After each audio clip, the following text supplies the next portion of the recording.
Good morning, students, again. And in our today's class, we are going to study about how we are going to make this advertisements. First of all, let's see कि वहाँ question आपके आएगा क्या, ये समझना जरूरी है। पहली बात ये समझना जरूरी है कि भाई आपका क्वेश्चन वहाँ क्या आएगा। तो आपका जो क्वेश्चन आएगा ये इस तरह से आएगा। मैं एक एग्जांपल कुछ लिख कर के लाया हूँ।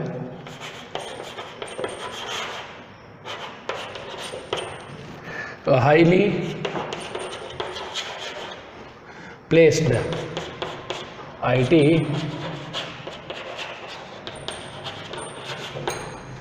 Professional settled in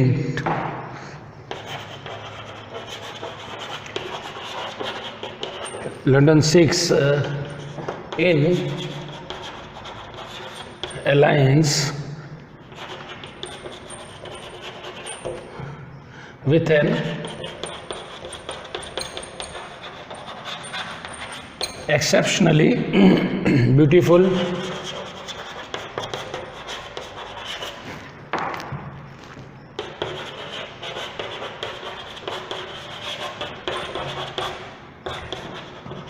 educated, cultured and tall girl of status, Punjabi family, write a suitable advertisement for matrimonial column. ठीक है, अब देखिए मैं वापस वहाँ पे एक बार स्क्रीन पे जाकर के आपको थोड़ा सा जूम इन करके दिखा रहा हूँ। मैं इसको आपको ये समझना ज़रूरी है कि जब हम इस तरीके के एग्जाम्पल्स करेंगे या जब एग्ज़ाम में ऐसा क्वेश्चन आएगा तो आपको जो पहले बताया गया है या प्री डिफाइंड तरीके से उसको सॉल्व नहीं करना है। उसको सॉल्व करने के लिए आपको पहले क्वेश्चन पढ़ना पड़ेगा। क्वेश्चन पढ़ोगे आपको आइडिया लग जाएगा कि यार इसके डिमांड जो है वो क्या है। ठीक है, देखिए अब हम थोड़ा सा मैं जूम इन कर देता हूँ मैं। अब देखिए मैट्रिमोनियल का क्वेश्चन लिखा हुआ है, अ हाईली प्लेस्ड का मतलब देखिए उसके अंदर पूरा ब्यौरा दिया हुआ है। पहले हमको किसके लिए चाहिए ये बता दिया है, a highly placed IT professional settled in London. यानी आपको ये बताया गया है कि एक IT प्रोफेशनल है, यानी इंफॉर्मेशन टेक्नोलॉजी कंप्यूटर साइंस से जुड़ा हुआ व्यक्ति है, प्रोफेशनल व्यवसायिक रूप से सेटल यानी कि लंदन में रह रहा है, और हाईली प्लेस का मतलब है कि वो उसका जो पोस्टिंग हुआ है या नौकरी है वो बहुत ही ऊंचे दर्जे की है। समझ में आ गया बात आपको? ये आपका जानकारी दी लड़के की। अब क्या ढूंढ रहे हैं, अब दूसरी लाइन में देखिए, 6 इन अलायंस, तो उनको एक ऐसा वैवाहिक बंधन की आवश्यकता है। अब वो क्या आवश्यकता है वो लिखा हुआ है, या लिखा हुआ देखिए आप, विथ एन एक्सेप्शनली, यानी बहुत ही ज्यादा।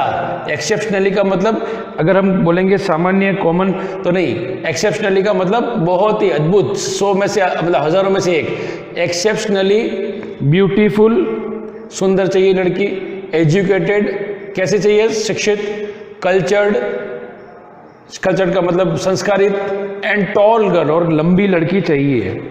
आगे समझ में? और फिर आगे और बता रहे अभी तो, ऑफ स्टेटस का मतलब उच्च स्तरीय जीवन शैली वाले। फिर लिखा हुआ आगे पंजाबी फैमिली, पंजाबी गोत्र की लड़की चाहिए। फिर क्या लिखा हुआ है, right a suitable advertisement for matrimonial column. तो अब आपको उस लड़के के लिए एक कॉलम में मैट्रिमोनियल का एड बनाना है। ठीक है, अब आप समझे? तो ये हमारी डिमांड है। अब जो है हम उसको डिज़ाइन करेंगे या एडवर्टीजमेंट बनाएंगे। ठीक है, ये क्वेश्चन के अंदर पढ़ना जरूरी है कि हमारी मांग क्या है और हमें कैसा ड्राफ्ट करना है। ठीक है, अब हम इसको बना रहे हैं। चलिए शुरू करते हैं। सबसे पहले आपको क्या चाहिए, लड़का चाहिए लड़की चाहिए, ऐड के लड़की चाहिए, तो यहां पे हेडिंग आएगा ब्राइड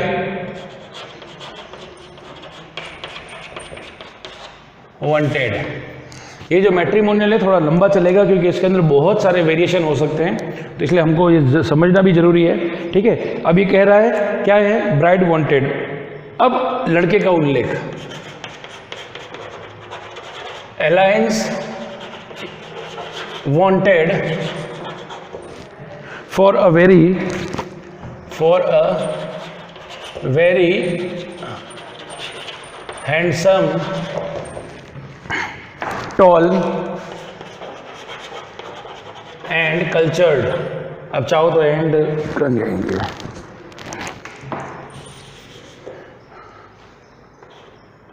टॉल IT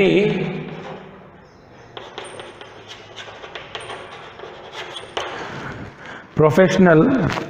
अब यहां पे देखिए 29 ईयर्स, 5 फुट 8 इंच। ठीक है, अब ये तो आपका उसका हाइट वेट हो गया। अब यहाँ पे कहा गया है NRI वो होता है जो विदेशों में रहते हैं। NRI settled in London as CEO बन करके वो आ गए हैं of a reputed company.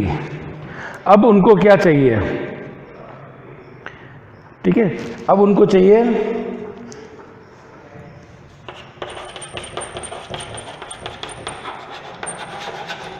Exceptionally beautiful toll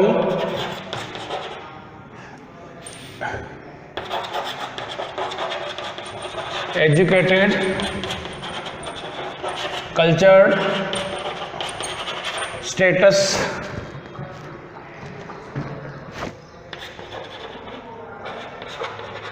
Punjabi girl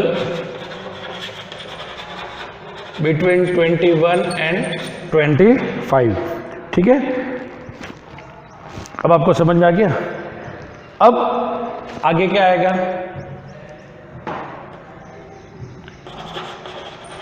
send, क्या भेजना, ये लाइन इंपॉर्टेंट है। सेंड लेटेस्ट या रिसेंट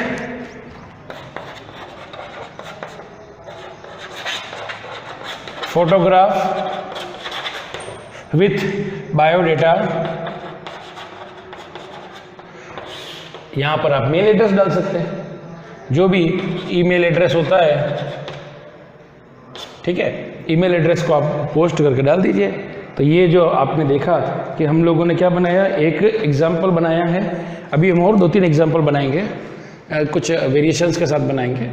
अभी मैं इसको एक्सप्लेन कर देता हूँ थोड़ा जूम इन करके। अब आप देखिए लिखा हुआ है ब्राइड वांटेड, यानी कि वधू चाहिए। Alliance wanted for a handsome tall IT professional. पहले आप लड़के का उल्लेख करोगे, alliance wanted for a handsome tall IT professional 29 years 5 foot 8 inch NRI settled in London as CEO of a reputed company. ये लड़के का उल्लेख था, वो IT सेक्टर में है, NRI है, लंदन में रहता है, इतनी उम्र है, इतनी हाइट है। अब क्या आ रहा है, क्या चाहिए उनको, exceptionally beautiful tall educated culture status Punjabi girl. सारा एक ही लाइन में लिख दिया। ये बहुत ही सुंदर, टॉल यानी लंबी, एजुकेटेड पढ़ी लिखी, कल्चर्ड संस्कारित, स्टेटस पंजाबी गर्ल यानी कि उच्च हाई स्टेटस की लड़की चाहिए पंजाबी, बिटवीन 21 एंड 25, 21 से 25 वर्ष की उसकी उम्र होनी चाहिए। फिर लिखा हुआ है सेंड लेटेस्ट या रिसेंट फोटोग्राफ विथ बायोडेटा, आप उसको बायोडेटा के साथ में आपको उसको भेजना है तो ईमेल का एड्रेस लिख सकते हो। तो ये एक एग्जाम्पल था। हम 2-3 एग्जाम्पल और बनाएंगे ताकि इसको आपको अच्छे से ये लर्न हो जाए। ये हमारा आज का इसका एग्जाम्पल था। कल हम 2-3 और बना करके देखेंगे जिससे कि आपको ये जो क्लियर हो जाए कि हम इसको कैसे बनाना है। ओके, टिल देन इसमें अभी आप देखा आपने कि हमने ज़्यादा क्वेश्चन बेस्ड लिखा। अगर आपको इंडिपेंडेंटली लिखना हो तो क्या लिखेंगे, तो वो भी हम बनाएंगे। ठीक है, okay, till then good bye.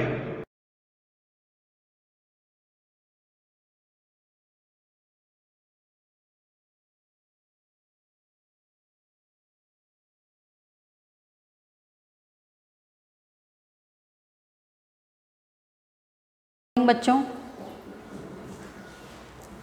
Video lecture series में आज हमारा पार्ट 36 है। हम डिस्कस कर रहे थे केमिकल प्रॉपर्टीज़ ऑफ हेलोएरिन्स। कौन कौन से रासायनिक गुण हेलोएरिन्स दिखाती हैं, उसमें मैंने बताया था आपको 4 प्रकार के रासायनिक गुण हेलोएरिन्स दिखाती हैं। इलेक्ट्रॉन स्नेही प्रतिस्थापन अभिक्रियाएं, नाभिक स्नेही प्रतिस्थापन अभिक्रियाएं, इंग्लिश में इनको electrophilic substitution reaction, nucleophilic substitution reaction, reduction, अपचयन, सेकंड, थर्ड और फोर्थ था धातुओं से अभिक्रियाएं, रिएक्शन विथ मेटल्स। ठीक है ना। तो हमने फर्स्ट स्टार्ट किया था पिछले लेक्चर में इलेक्ट्रॉन स्नेही प्रतिस्थापन अभिक्रियाएं। हेलोबेंजीन या हेलोएरिन्स इलेक्ट्रॉन स्नेही प्रतिस्थापन अभिक्रियाएं देते हैं लेकिन कम क्रियाशील होते हैं। ऐसा क्यों? तो इसका मैंने आपको बताया था रीज़न कि क्या होता है कि इनमें कार्बन और हेलोजन के बीच में क्या आ जाता है, अनुनाद के कारण कार्बन और हेलोजन के बीच में क्या आ जाता है, द्विबंध आ जाता है। द्विबंध यानी डबल बॉन्ड। डबल बॉन्ड हमको पता है कि सिंगल बॉन्ड को हम इजीली तोड़ सकते हैं, इजीली ब्रेक कर सकते हैं, जबकि हम डबल बॉन्ड को इजीली ब्रेक नहीं कर सकते हैं। तो डबल बॉन्ड आने के कारण कार्बन और हेलोजन में प्लस आर इफेक्ट के कारण हेलोजन और कार्बन के बीच में डबल बॉन्ड आ जाता है, इसीलिए हम इजीली इसको Cl को प्रतिस्थापित नहीं कर सकते हैं। फिर भी हेलोबेंजीन बहुत सारी इलेक्ट्रॉन्स जो होती हैं स्नेही प्रतिस्थापन अभिक्रियाएं या इलेक्ट्रोफिलिक सब्स्टिट्यूशंस रिएक्शंस देते हैं। सबसे पहले पढ़ेंगे हम हेलोजिनेशन। अब इसमें इलेक्ट्रॉन स्नेही प्रतिस्थापन रिएक्शन में सबसे पहले हम पढ़ेंगे हेलोजिनेशन या हेलोजनीकरण।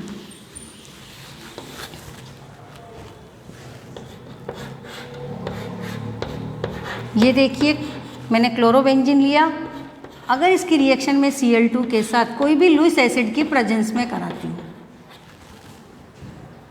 अब पहले तो बेंजीन पे क्या था, कुछ भी ग्रुप जुड़ा हुआ नहीं था और हमने लुईस बेस की प्रेजेंस में या लुईस एसिड की प्रेजेंस में रिएक्शन करवाई तो हेलोजन कहाँ जुड़ गए, बेंजीन रिंग पे। अब देखिए आप पहले से ही हेलोजन जुड़ा हुआ है और फिर उसका हम क्या कर रहे हैं, हेलोजिनेशन कर रहे हैं। अब आने वाला ग्रुप किस पे कहाँ जुड़ेगा, ये किस पे डिपेंड करता है, इस Cl पे, कि ये आने वाले ग्रुप को कहाँ भेजे, Cl को कहाँ भेजे, यहाँ जोड़े, यहाँ जोड़े, यहाँ जोड़े, यहाँ जोड़े, यानी ऑर्थो, मेटा और ये पेरा। इस पोजीशन को 1-2 पोजीशन को ऑर्थो बोलते हैं, 1-3 पोजीशन को मेटा बोलते हैं और 1-4 पोजीशन को पेरा बोलते हैं। तो ये मैंने आपको अच्छा सा एग्जाम्पल दिया था कि अगर हम क्लास में बैठे हैं और सीट कम है और हमारी सीट पे कोई आके बैठा तो हमको इधर बिठाना हमारे पास या उधर बिठाना, या हमारे घर पे मेहमान आ गए उनको कहाँ बिठाना, ये हमारे ऊपर डिपेंड करता है। वैसे ही अगर बेंजीन रिंग पर पहले से ही कोई ग्रुप जुड़ा हुआ है तो आने वाला जो ग्रुप है इलेक्ट्रॉन्स नहीं, वो कहाँ जुड़ेगा वो इसके ऊपर डिपेंड करता है। तो ये Cl मैंने बताया था, अभी हमने पिछले लेक्चर में डिस्कस किया, उसके पहले भी मैंने क्लोरोबेंजीन की रेजोनेंस स्ट्रक्चर बताए हैं कि क्लोरीन के प्लस आर इफेक्ट और फेनिल ग्रुप के माइनस आर इफेक्ट के कारण कार्बन और हेलोजन के बीच में डबल बॉन्ड आ जाता है और जो क्लोरीन है वो Cl है वो क्या है, ऑर्थो पैरादेशिक हैं। अगर ये कहीं बेंजीन रिंग पे जुड़ा है तो ऑर्थो और पैरा पोजीशन पर इलेक्ट्रॉन डेंसिटी यानी इलेक्ट्रॉन घनत्व बढ़ा देता है। ये हमने पिछले लेक्चर में डिस्कस किया था। तो अब देखिए कंडीशन कहाँ है, अगर मैंने इसकी रिएक्शन, इसको मैं AlCl3 को जोड़ा, तो हमने रिएक्शन पहले ही पढ़ी है जो क्लोरोनियम आए, रिएक्शन की मैकेनिज्म होगी वो AlCl3 प्लस Cl2 रिएक्शन करेगा और क्या बनेगा AlCl4 minus plus Cl plus. अब देखिए क्लोरोनियम आयन ये प्लस है, अब ये प्लस वाला इस बेंजीन पर कहाँ जुड़ेगा, यहाँ पे माइनस है, हमने अनुनाद के कारण देखा था, यहाँ पे माइनस है, यहाँ पे माइनस है और यहाँ पे माइनस है, तो ये भी ऑर्थो है, ये भी ऑर्थो और ये क्या है पैरा, तो दो प्रोडक्ट बनेंगे, एक ऑर्थो प्रोडक्ट एक पैरा प्रोडक्ट। तो फर्स्ट हम बना रहे हैं ऑर्थोक्लोरोडाइबेंजीन, या इसको 1 2 1 और 2 पोजीशन पे क्या है Cl है, तो उसको क्या लिखेंगे 1 2, 2 सेम है तो डाई, Cl है तो क्लोरो, और ये इसको क्या बोलेंगे बेंजीन, 1 2 डाई क्लोरो बेंजीन। तो एक Cl तो हमने इस पोजीशन पे जोड़ दिया और एक बचा पैरा पोजीशन एक ही है, तो यहाँ लिखो तो भी ऑर्थो, यहाँ लिखो तो भी ऑर्थो, यानी कि मैं Cl को इधर जोड़ूँ तो भी ऑर्थो प्रोडक्ट बनेगा, इधर जोड़ूँ तो भी ऑर्थो प्रोडक्ट बनेगा। तो यहाँ एक यहाँ जोड़ सकते हैं हम, क्या बनेगा पैरा, यानी 1,4 डाइक्लोरो बेंजीन। तो 2 बनेंगे। अगर हम इसका हेलोजिनेशन करते हैं क्लोरोबेंजीन का, किसकी प्रेजेंस में, लुईस एसिड की प्रेजेंस में, तो 1 2 डाइक्लोरोबेंजीन और 1 4 डाइक्लोरोबेंजीन बनेंगे, यानी ortho para, ortho dichlorobenzene and para, ये ऑर्थो है ये पैरा है। फर्स्ट हो गया हमारा हेलोजनीकरण, हेलोजनीकरण ये किस में है, फर्स्ट इलेक्ट्रॉन्स नहीं प्रतिस्थापन रिएक्शन में, यहाँ का H हटा प्लस हट के प्लस आया, इसलिए इसको क्या बोलते हैं प्रतिस्थापन, प्लस की जगह क्या आया प्लस आया, ठीक है। क्लोरीनीकरण यानी क्लोरोबेंजीन का हमने क्या किया क्लोरीनीकरण। अगर मैं दूसरा ले लेती हूँ नाइट्रीकरण,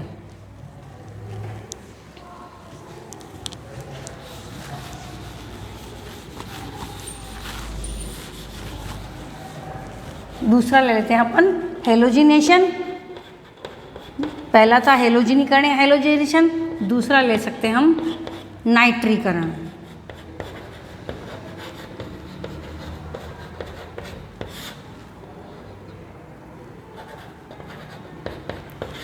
नाइट्रीकरण या नाइट्रेशन। नाइट्रीकरण अगर हम हेलोबेंजीन का यानी क्लोरोबेंजीन का करते हैं तो हमको क्या मिलता है ऑर्थो और पैरा प्रोडक्ट मिलता है। नाइट्रीकरण किसके प्रेजेंस में होता है ये देखिए, concentrate H2SO4 plus concentrate, concentrate का मतलब होता है सांद्र। ये मेरे को 2-3 बच्चों ने पूछा था कि मैडम कंसंट्रेट और डाइल्यूट में क्या फ़र्क है। कंसंट्रेट का मतलब होता है कि मैं बता देती हूँ तुमको कि अगर एक बाल्टी यानी सांद्रता से एक डाइल्यूट, किसी भी हमको सेकंड चैप्टर में पढ़ा था सांद्रता, तो अगर हम एक बाल्टी में क्या डाल दें 1 चम्मच नमक डाल दें तो नमक का क्या होगा स्वाद बिल्कुल नहीं आएगा, यानी वो बिल्कुल डाइल्यूट सॉल्यूशन बनेगा। लेकिन अगर हम क्या करें एक बाउल में या एक कटोरी में नमक ले लें, एक कटोरी में पानी ले लें और उसमें 1 चम्मच नमक डालें तो उसमें क्या होगा, पानी में नमक क्या होगा ज़्यादा होगा, तो उसकी कंसंट्रेशन क्या होगी ज़्यादा होगी। तो जब ज़्यादा होती मात्राएं, अगर पदार्थ की विलेय पदार्थ की विलयन में ज़्यादा मात्रा होती है तो वो कंसंट्रेट होता है, और विलेय की मात्रा अगर सॉल्यूशन में यानी सॉल्यूट की मात्रा अगर सॉल्यूशन में कम होती है तो वो क्या होते हैं डाइल्यूट होते हैं। ये जनरल आपको समझा रही हूँ, ठीक है ना। तो ये कंसंट्रेट H2SO4 और कंसंट्रेट HNO3 की प्रेजेंस में रिएक्शन होती है। यहाँ आपको लिखना है concentrate H2SO4 plus concentrate HNO3। अब वास्तव में रिएक्शन कैसे होती है, ये दोनों पहले कंसंट्रेट H2SO4 और कंसंट्रेट HNO3 आपस में रिएक्शन करते हैं, एक बनाते हैं नाइट्रोनियम आयन NO2+, यानी कि हमको इलेक्ट्रॉन्स नहीं चाहिए तो इलेक्ट्रॉन्स नहीं कैसे बना, एक बनता है H3O+ और एक बनता है हाइड्रोजन सल्फेट HSO4-। ये NO2+ क्या करता है, यहाँ पर अटैक करता है। और अभी मैंने आपको बताया कि यहाँ पे हमारे पास केवल ऑर्थो और पैरा पर ही क्या है, इलेक्ट्रॉन डेंसिटी ज़्यादा है। तो NO2 कहाँ आके जुड़ेगा, ऑर्थो और पैरा पे। यानी हमको क्या मिलेगा,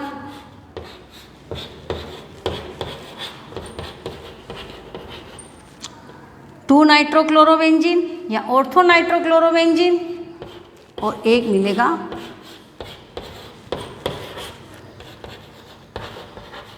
फोर नाइट्रोक्लोरोबेंजीन, ऑर्थो नाइट्रोक्लोरोबेंजीन या पैरा नाइट्रोक्लोरोबेंजीन, दोनों ही प्रोडक्ट मिलेंगे।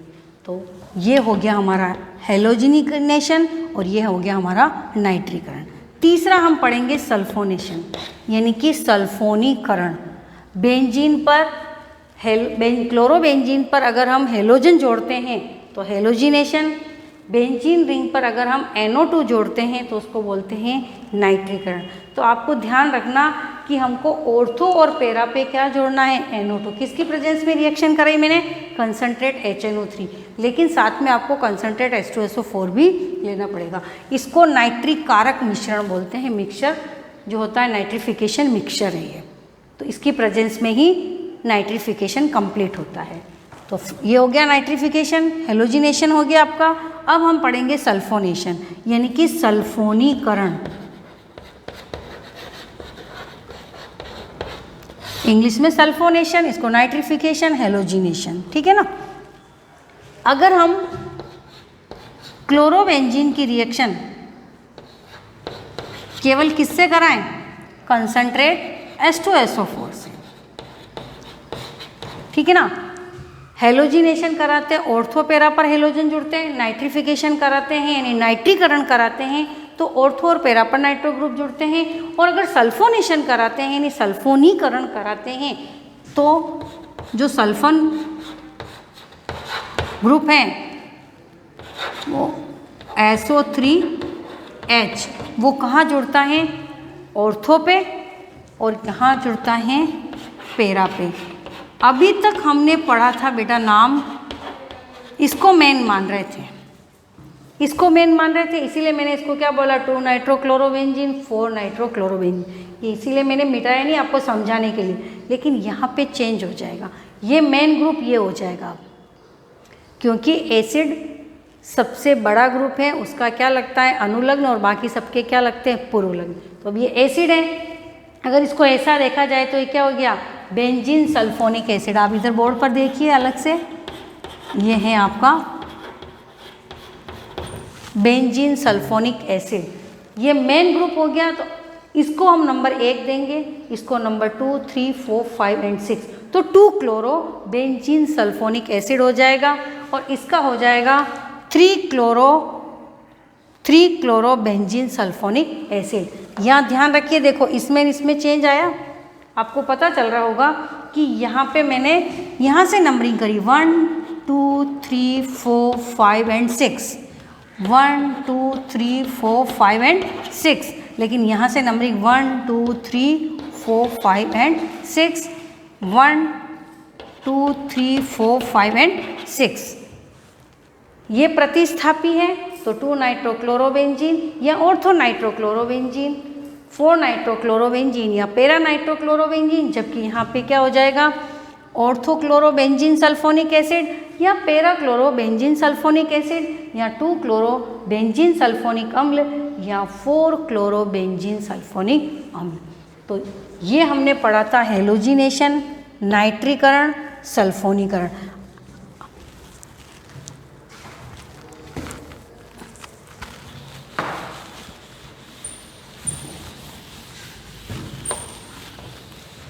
अब हम पढ़ेंगे, ये हेलोजिनेशन हो गया, नाइट्रिफिकेशन हो गया, सब इलेक्ट्रॉन्स नहीं प्रतिस्थापन रिएक्शन में। अब हम पढ़ेंगे फ्रीडल क्राफ्ट रिएक्शन।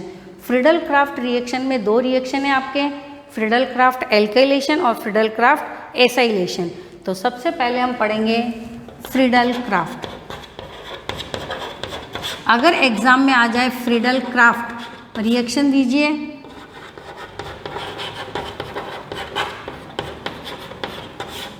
तो आप दोनों में से कोई भी दे सकते हैं। फर्स्ट पढ़ेंगे हम फ्रीडल क्राफ्ट एल्काइलेशन, ठीक है ना। तो ये बेंजीन रिंग हमको क्या, हम किससे कर रहे हैं, हम किसकी केमिकल प्रॉपर्टीज़ पढ़ रहे हैं, हेलोएरिन्स की। तो ठीक है, मैंने क्लोरोबेंजीन एग्जाम्पल लिया। इसके अगर हम कोई भी एल्किल क्लोराइड की रिएक्शन कराते हैं एनहाइड्रस एल्यूमिनियम क्लोराइड की प्रेजेंस में, ये ज़रूरी है। फ्रीडल क्राफ्ट जो रिएक्शन होती हैं वो निर्जल AlCl3 की प्रेजेंस में होती है। एनहाइड्रस एल्यूमिनियम क्लोराइड की रिएक्शन किससे कराते हैं, कोई भी एल्किल क्लोराइड ले लो, मैथिल, एथिल, जो भी आपको लेना है, ठीक है ना। तो ये जब इसकी रिएक्शन इसकी प्रेजेंस में कराते हैं तो रिएक्शन में जो इलेक्ट्रॉन्स नहीं है वो कहाँ पाके जुड़ेगा, ऑर्थो और पैरा पे, यानी कि क्लोरोबेंजीन में बेंजीन रिंग का क्या हो जाता है, एल्काइलेशन, एल्किल ग्रुप आके वहाँ पे जुड़ जाता है। कैसे, देखिए आप रिएक्शन कैसे होती है। CH3Cl reacts with aluminum trichlorides and form methyl carbocation and AlCl4 -anion, यानी कि मेथिल क्लोराइड की रिएक्शन हम एल्यूमिनियम क्लोराइड से कराएंगे तो मेथिल कार्बोकेटाइन बनेगा और एल्यूमिनियम क्लोराइड का एनायन बनेगा।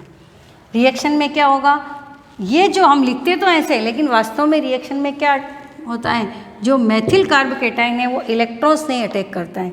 और जब भी आपको ध्यान रखना है कि अगर क्लोरोबेंजीन है और हमको इलेक्ट्रॉन्स नहीं, नाइट्रिफिकेशन देना है,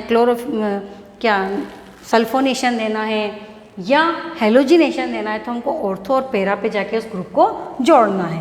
तो ये देखिए आप Cl और ये CH3 कहाँ जुड़ेगा, यहाँ, यानी क्या बना, ऑर्थोक्लोरोटोलुइन और ये बना पैरा क्लोरोटोलुइन। अब इसको मेन मानेंगे तो ये ऑर्थो पोजीशन पे 2 क्लोरोमेथिल बेंजीन या 4 क्लोरोमेथिल बेंजीन, ये नंबरिंग 1, 2, 3, 4, 5 एंड 6। तो यानी कि अगर IUPAC नाम देना है तो 2 क्लोरोमेथिल बेंजीन और साधारण नाम देना है तो ऑर्थो क्लोरोमेथिल बेंजीन, और ये हो जाएगा आपके पैरा। अब नाम ध्यान रखना, जैसे सल्फोनिक एसिड में हुआ, चेन में नंबरिंग इधर से होगी 4, 5 एंड 6, ये प्रतिस्थापी होगा, जबकि बाकी सब में हम इसको मेन मान रहे हैं। तो नंबरिंग यहाँ से करेंगे 1, 2, 3, 4, 5 एंड 6, तो इसका नाम हो जाएगा 4 क्लोरोमेथिल बेंजीन या पैरा क्लोरोटोलुइन। बेंजीन पे अगर मेथिल ग्रुप लगा होता है तो हम उसको क्या बोलते हैं, टोलुइन। तो ये आपके फर्स्ट रिएक्शन है फ्रीडल क्राफ्ट एल्काइलेशन या एल्किलीकरण। थैंक यू बच्चों, बाकी का जो है हम वो नेक्स्ट लेक्चर में डिस्कस करेंगे।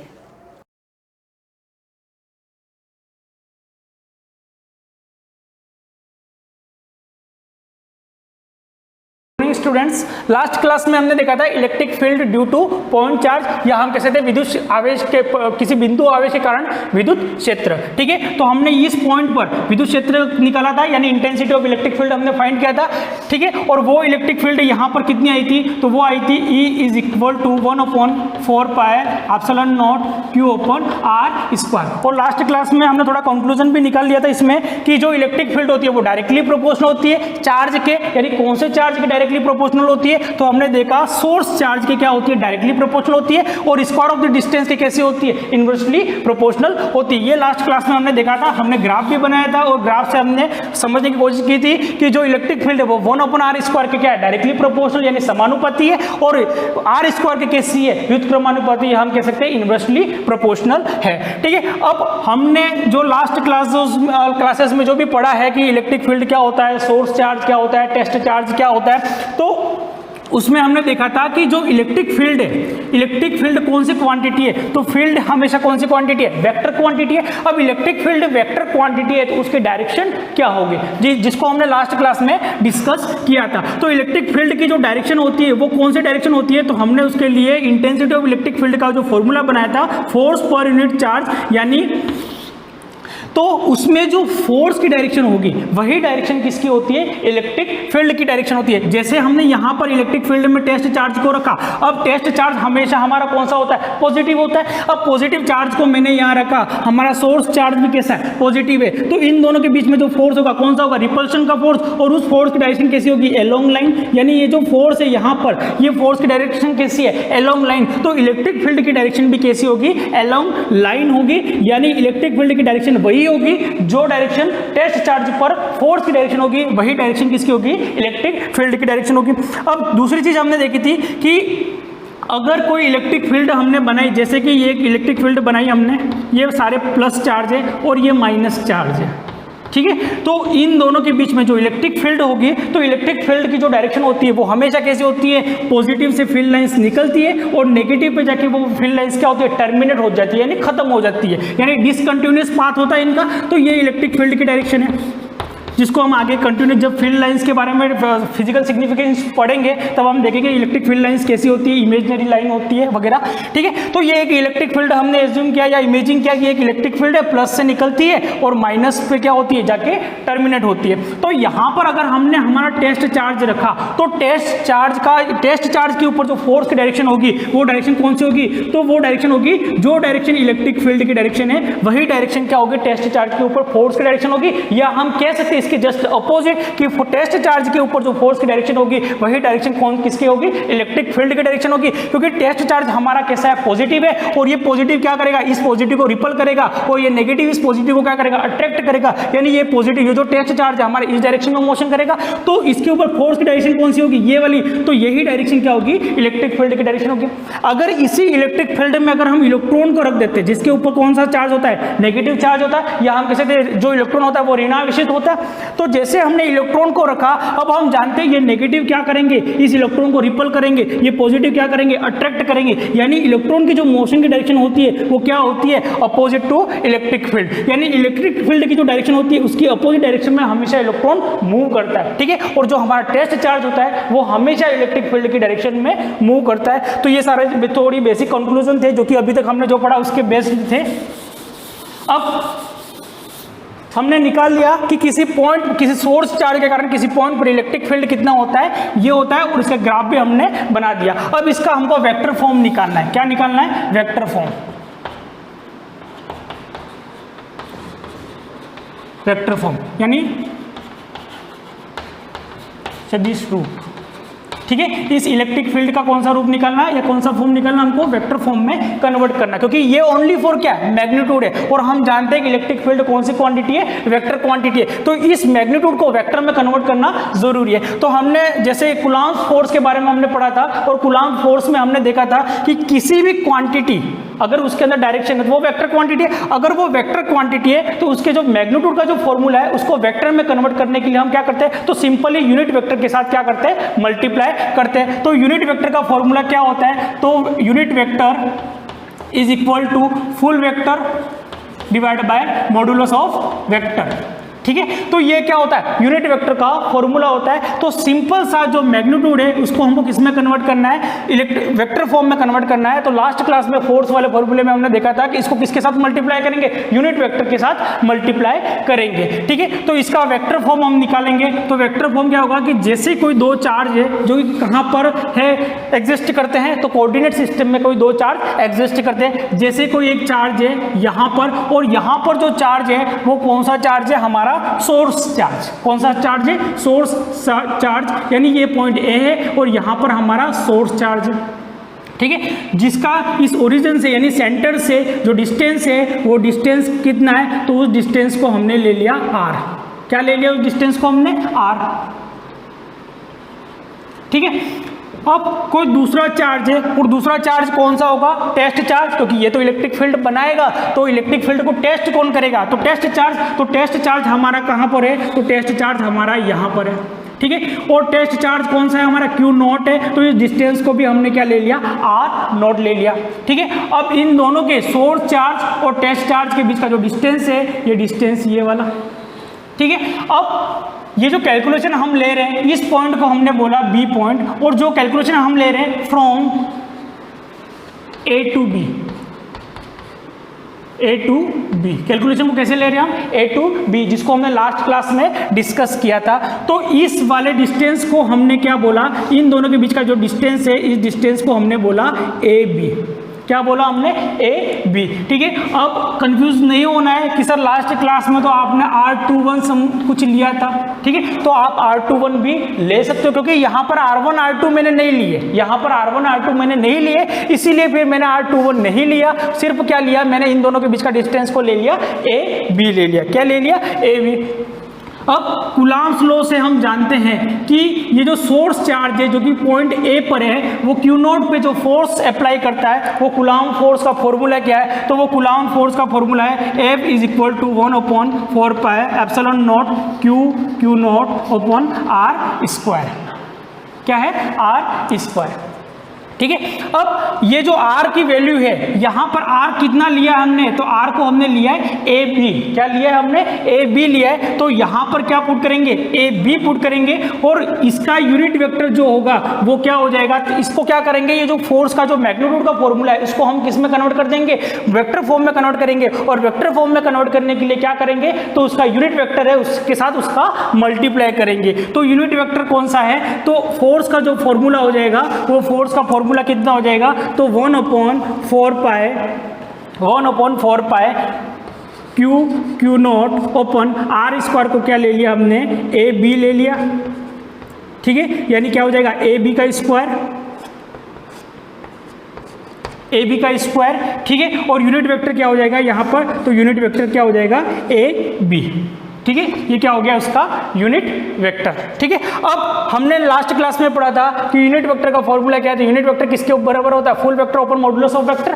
ठीक है, तो हमने ये वाली वैल्यूज पुट कर देंगे। तो हमने फोर्स का फॉर्मूला लास्ट क्लास में कैलकुलेट, कूलम्ब्स लॉ में कैलकुलेट किया हुआ है, तो मैं डायरेक्ट वहाँ पर यहाँ पर क्या लिख रहा हूँ, फॉर्मूला लिख रहा हूँ। ठीक है, क्योंकि हम पहले डिराइव करके आए हैं, तो इसलिए आपको समस्या नहीं आनी चाहिए। तो 1/4 pi epsilon naught Q naught open क्या हो जाएगा, तो यहाँ पर हो जाएगा ए बी फुल वेक्टर, और यहाँ पर क्यूब, और यहाँ पर भी क्या आ जाएगा, ए बी फुल वेक्टर। जब फुल वेक्टर गिवन है तो फोर्स का फॉर्मूला क्या होता है, जो कि हमने कूलम्ब्स लॉ में डिराइव किया था, इसलिए मैंने यहाँ पर डायरेक्ट फॉर्मूला लिखा, क्योंकि समय की कमी है। तो ये आ गया हमारे पास। ठीक है, अब हम जानते हैं कि डेफिनेशन से, कौन से डेफिनेशन से, तो इलेक्ट्रिक फील्ड इंटेंसिटी की डेफिनेशन से जानते हैं कि ई किसके बराबर होता है, एफ अपॉन क्यू नॉट को, क्योंकि हमको इसी फॉर्मूले को किस में कन्वर्ट करना है, वेक्टर फॉर्म में कन्वर्ट करना है। तो ये जो फोर्स की वैल्यू है हमारे पास, तो फोर्स की वैल्यू आ गई, क्यू नॉट की वैल्यू हमको दे रखी है, क्यू नॉट की वैल्यू हम पुट कर लेंगे। तो क्यू नॉट से क्या हो जाएगा, ये क्यू नॉट जो है वो क्या हो जाएगा, कैंसिल हो जाएगा। तो ई की वैल्यू क्या हो जाएगी, जैसी ये एज इट इज आ जाएगी, जो कि हमने पहली क्लास में डिराइव किया हुआ है। ठीक है, तो क्या हो जाएगी ई की नो वैल्यू, तो सबसे पहले हमको निकालनी है ए और बी की वैल्यू। ए बी की वैल्यू हमको निकालनी है। तो ए बी की वैल्यू हम किससे निकालेंगे, तो ए बी की वैल्यू हम निकालेंगे ट्राइंगल लॉ से, जो कि 11th क्लास में आपने पढ़ा होगा, ट्राइंगल लॉ से। तो ट्राइंगल लॉ से क्या होता है, तो ये पॉइंट ओ है और ये पॉइंट कौन सा ए है, तो ओ ए प्लस ओ ए बी किसके बराबर होता है, तो ओ बी के बराबर होता है। किसके बराबर होता है, ओ बी के बराबर होता है। ठीक है, तो ये जो ओ ए दे रखा है, जिसकी वैल्यू कितनी दे रही है, आर, ये क्या है, पोजीशन वेक्टर है। किसका पोजीशन वेक्टर है, तो जो चार्ज है यहाँ पर सोर्स चार्ज, उसका पोजीशन वेक्टर कौन सा है, तो पोजीशन वेक्टर उसका ओ ए है। और ओ ए की जो वैल्यू हमने ली है वो क्या ली है, आर। तो ओ ए क्या आ गया, आर आ गया। ठीक है, ए बी क्या है, तो ए बी इन दोनों के बीच का डिस्टेंस है, दोनों चार्ज के बीच में, और इसका जो वैल्यू है तो इसको एज इट इज लिख दो। एज इट इज हमने लिख दिया ए बी, इसकी कोई वैल्यू नहीं लिखी, इसलिए हम एज इट इज लिख देंगे। ओ बी को हमने क्या लिखा, ये किसका पोजीशन वेक्टर है, ओ बी, तो ओ बी पोजीशन वेक्टर है क्यू नॉट यानी टेस्ट चार्ज का, और जिसको हमने क्या लिखा, आर नॉट, तो हमने यहाँ पर लिख दिया आर नॉट। ठीक है, अब हमको निकालने किसकी वैल्यू है, ए बी की वैल्यू निकालनी है। तो ए बी किसके बराबर हो जाएगा, तो आर नॉट माइनस आर। किसके बराबर हो जाएगा, आर नॉट माइनस आर। तो यहाँ पर हम क्या पुट कर देंगे, ए बी की वैल्यू पुट कर देंगे, आर नॉट माइनस आर। और ये आर नॉट माइनस आर कैसे हुआ, तो क्या किया, इसको ट्रांसफर कर दिया, प्लस उधर जाके क्या हो गया, माइनस हो गया। ठीक है, यहाँ समस्या नहीं होनी चाहिए। तो ये ए बी की वैल्यू आ गई। अब ए बी की वैल्यू हम पुट करेंगे, लास्ट में पुट करेंगे। पहले इस फोर्स के फॉर्मूले को हम किस में कन्वर्ट कर देते हैं, इलेक्ट्रिक फील्ड के फॉर्मूले में कन्वर्ट कर देते हैं। तो क्या हो जाएगा, we know intensity of electric field, intensity of electric field, ठीक है, इसको मैं यहाँ से यहाँ पर सोल्व कर रहा हूँ, कितनी होती है, तो E is equal to F upon Q naught, ठीक है। अब क्या करेंगे, ये जो एफ की वैल्यू हमने वेक्टर फॉर्म में निकाली उसको यहाँ पर पुट करेंगे, तो क्या हो जाएगा, E इज इक्वल टू, ठीक है, एफ की वैल्यू कितनी है हमारे पास, तो 1/4 pi epsilon naught Q naught upon A B, ठीक है, और ए बी का क्या है, क्यू, क्योंकि क्यू कैसे हुआ, तो हमने देखा था फुल वेक्टर में कन्वर्ट किया इसलिए, ठीक है, और A B as it is रहेगा, और ये क्या है, क्यू है, तो हमने मल्टीप्लाई कर दिया 1/क्यू नॉट। क्यू नॉट से क्यू नॉट क्या हो जाएगा, कैंसिल हो जाएगा, तो इलेक्ट्रिक फील्ड का फॉर्मूला वेक्टर फॉर्म में क्या आ जाएगा, तो 1/4 pi epsilon naught Q upon A B cube, ठीक है, और यहाँ पर क्या आ जाएगा, ए बी फुल वेक्टर। तो ये आ गया हमारा इलेक्ट्रिक फील्ड की इंटेंसिटी का फॉर्मूला, कौन सी फॉर्म में आ गया, वेक्टर फॉर्म में आ गया। कौन से फॉर्म में आ गया, वेक्टर फॉर्म में आ गया। अब हमने ए बी की वैल्यू फाइंड आउट की हुई है, डिराइव की हुई है, तो ए बी की वैल्यू को क्या करना है, हमको सिंपली यहाँ पर पुट करना है। तो ए बी की वैल्यू को हम जैसे पुट करेंगे यहाँ पर क्या हो जाएगा, तो जो नेक्स्ट फाइनल हमारा फॉर्मूला होगा वो कौन सा बन जाएगा, E is equal to 1/4 pi epsilon naught. अगर बार अगर आप चाहो 1/4 पाई एप्सिलॉन नॉट नहीं पुट करके सिर्फ C पुट कर सकते हो, क्योंकि हमने इसको पूरे को कितना माना, C माना है, तो 1/4 pi epsilon naught Q upon यहाँ पर क्या आ जाएगा, ए बी का क्यूब, और ए बी की वैल्यू क्या है, तो ए बी की वैल्यू है R नॉट माइनस आर, दोनों के ऊपर वेक्टर साइन होना जरूरी है, और ये क्या हो गया, क्यूब, और ए बी की वैल्यू कितनी पुट की थी हमने, तो ए बी की वैल्यू यही एज इट इज आ जाएगी, आर नॉट माइनस आर, और इनके ऊपर भी क्या जाएगा, फुल वेक्टर। तो ये हमारा फाइनल वेक्टर फॉर्म आ गया किसका, तो इंटेंसिटी ऑफ इलेक्ट्रिक फील्ड, या हम कह सकते हैं इलेक्ट्रिक फील्ड किसी पॉइंट पर, ये जो इलेक्ट्रिक फील्ड है इसकी डायरेक्शन कौन सी है, तो इसकी डायरेक्शन कौन सी है, जो फोर्स की डायरेक्शन है, और फोर्स की डायरेक्शन कौन सी है, अलोंग लाइन, तो इलेक्ट्रिक फील्ड की डायरेक्शन कौन सी होगी, अलोंग लाइन। यानी इस फॉर्मूले से हमने एक चीज डिराइव की कि जो इलेक्ट्रिक फील्ड की डायरेक्शन होती है वो हमेशा कौन सी डायरेक्शन होती है, जो डायरेक्शन फोर्स की होती है वही डायरेक्शन इलेक्ट्रिक फील्ड की होती है। यानी अगर ये पॉजिटिव चार्ज है तो जो इलेक्ट्रिक फील्ड की डायरेक्शन होगी वो कैसी होगी, रेडियली आउटवर्ड। यानी देख रहे हो आप ये कैसी है, अगर ये एक सर्कल है, अगर इसको हम सर्कल इमेजिंग करें तो जो इलेक्ट्रिक फील्ड की डायरेक्शन है ये क्या है, इसका रेडियस, और रेडियली कैसी है, आउटवर्ड, कैसी है, रेडियली आउटवर्ड। तो इलेक्ट्रिक फील्ड की जो डायरेक्शन होती है, अगर प्लस चार्ज के कारण इलेक्ट्रिक फील्ड अगर बन रही है तो उसकी डायरेक्शन कैसी होगी, रेडियली आउटवर्ड। अगर यहां पर नेगेटिव चार्ज होता तो वो क्या करता, इसको अपनी तरफ अट्रैक्ट करता, क्योंकि हमने देखा है कि हमारा टेस्ट चार्ज कैसा है, पॉजिटिव है, तो ये इसको क्या करेगा, अपनी तरफ अट्रैक्ट करेगा। यानी फोर्स की डायरेक्शन क्या होगी, अलोंग लाइन पर। अगर इस डायरेक्शन को अगर ये सर्कल मानकर हम इमेजिंग करें तो ये डायरेक्शन कैसी होगी, रेडियली इनवर्ड होगी। कैसी होगी, रेडियली इनवर्ड। यानी जो पॉजिटिव चार्ज होता है, अगर वो सर्कल है, एक तरह का स्फीयर है, तो उसकी जो फील्ड की जो डायरेक्शन होगी वो कैसी होगी, रेडियली आउटवर्ड होगी, और नेगेटिव चार्ज है वो डायरेक्शन कैसी होगी, रेडियली इनवर्ड होगी। ठीक है, तो हमने हमारा वेक्टर फॉर्मूला कैलकुलेट कर दिया। तो इलेक्ट्रिक फील्ड का वेक्टर फॉर्म में कैसे कन्वर्ट किया हमने, सारी चीजें हमने डिटेल से देखी है, और ये सारी चीजें तो हम पहले पढ़ के आए फोर्स के बारे में, और इसी फॉर्मूले को यूज करके और यहाँ पर हमारी डेफिनेशन से इलेक्ट्रिक फोर्स की वैल्यू पुट की, क्यू नॉट की वैल्यू दे रखी है हमको, और ई का हमने निकाल लिया। ठीक है, अब क्या है कि ये सिंगल चार्ज है, कोई सिंगल चार्ज के कारण यहां पर क्यू नॉट यानी टेस्ट चार्ज के ऊपर इलेक्ट्रिक फील्ड कितनी आ गई, ये वाली आ गई। अगर यहां मल्टीपल चार्ज होते यानी बहुत सारे चार्ज होते, एक चार्जेस का सिस्टम होता, ठीक है, जिसको हम कहते हैं ग्रुप ऑफ चार्जेस। तो ग्रुप ऑफ चार्जेस के कारण यानी यहां पर एक चार्ज यहां पर होता है, एक चार्ज यहां पर होता है, एक चार्ज यहां था, तो इन सब के कारण यहां पर इलेक्ट्रिक फील्ड कितनी होगी, या इंटेंसिटी ऑफ इलेक्ट्रिक फील्ड कितनी होगी। तो हमने same as it is Coulomb's force में पढ़ा है कि डिफरेंट यानी ग्रुप ऑफ चार्जेस के कारण किसी पॉइंट पर कोई चार्ज रखा है तो उसके ऊपर फोर्स कितना होगा। तो हमने सुपरपोजिशन प्रिंसिपल से देखा था कि इन सभी चार्जेस का जो यहां पर इलेक्ट्रिक फील्ड होगा उन सब का क्या होगा, वेक्टर सम। तो उसको हम पूरा डिराइव नहीं करेंगे, हम सिर्फ उसका फॉर्मूला लिखेंगे कि ग्रुप ऑफ चार्जेस के कारण यहां पर इलेक्ट्रिक फील्ड कितनी होगी, तो उन ग्रुप ऑफ चार्जेस के कारण उन सबका क्या करेंगे, वेक्टर सम करेंगे, और वही वेक्टर सम यहां पर क्या होगा, इलेक्ट्रिक फील्ड होगा। जैसे हम डायग्राम से उसको समझ लेते हैं, बाकी डिराइव हम पूरा नहीं करेंगे क्योंकि एक बार आप हरी जी ने आपको पढ़ा दिया है इसके बारे में, तो टाइम वेस्ट नहीं करेंगे, नेक्स्ट टॉपिक पर आ जाएंगे हम। तो जैसे कि ये हमारा कोऑर्डिनेट सिस्टम है, यहाँ पर कोई एक चार्ज है, कोई एक चार्ज यहाँ पर है, कोई चार्ज यहाँ पर है, कोई चार्ज यहाँ पर है। इसका पोजीशन वेक्टर ये रहा, इसका पोजीशन वेक्टर ये, इसका ये और इसका ये, ठीक है। अब कोई यहाँ पर हमारा बीच में कोई दूसरा चार्ज है जिसका पोजीशन वेक्टर ये रहा, जो कि हमने कौन सा लगा है, टेस्ट चार्ज रखा है। ये सारे कौन से चार्ज है जो कि इलेक्ट्रिक फील्ड बनाते हैं, जिनको हम क्या बोलते हैं, सोर्स चार्ज, या हम कह सकते हैं स्रोत आवेश, स्रोत आवेश। और टेस्ट चार्ज यानी परीक्षण आवेश, ठीक है।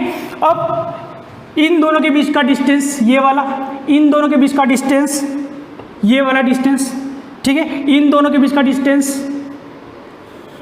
ये, और इन दोनों के बीच का डिस्टेंस ये, ठीक है। तो सबका अलग अलग डिस्टेंस है, किसी को R1 मान लो, किसी को R2 मान लो, किसी को R3 मान लिया, और किसी को हमने क्या मान लिया, R4। तो ये जो अलग अलग सोर्स चार्ज जो रखे हुए, यहाँ पर Q है, यहाँ पर Q है, और यहाँ पर Q, और यहाँ पर Q, और यहाँ पर कौन सा चार्ज है, हमारा टेस्ट चार्ज है। तो इन सारे सोर्स चार्ज के कारण किसी पॉइंट पर कोई टेस्ट चार्ज हमारा रखा हुआ है, और उस टेस्ट चार्ज पर इलेक्ट्रिक फील्ड कितनी होगी, तो इन सबके, यानी इसने जो इलेक्ट्रिक फील्ड बनाई उसको हमने मान लिया, तो इस पॉइंट पर जो इलेक्ट्रिक फील्ड होगी वो कितनी होगी, तो इसने इलेक्ट्रिक फील्ड बनाई सपोज E1, कितनी बनाई, E1, इसने बनाई E2,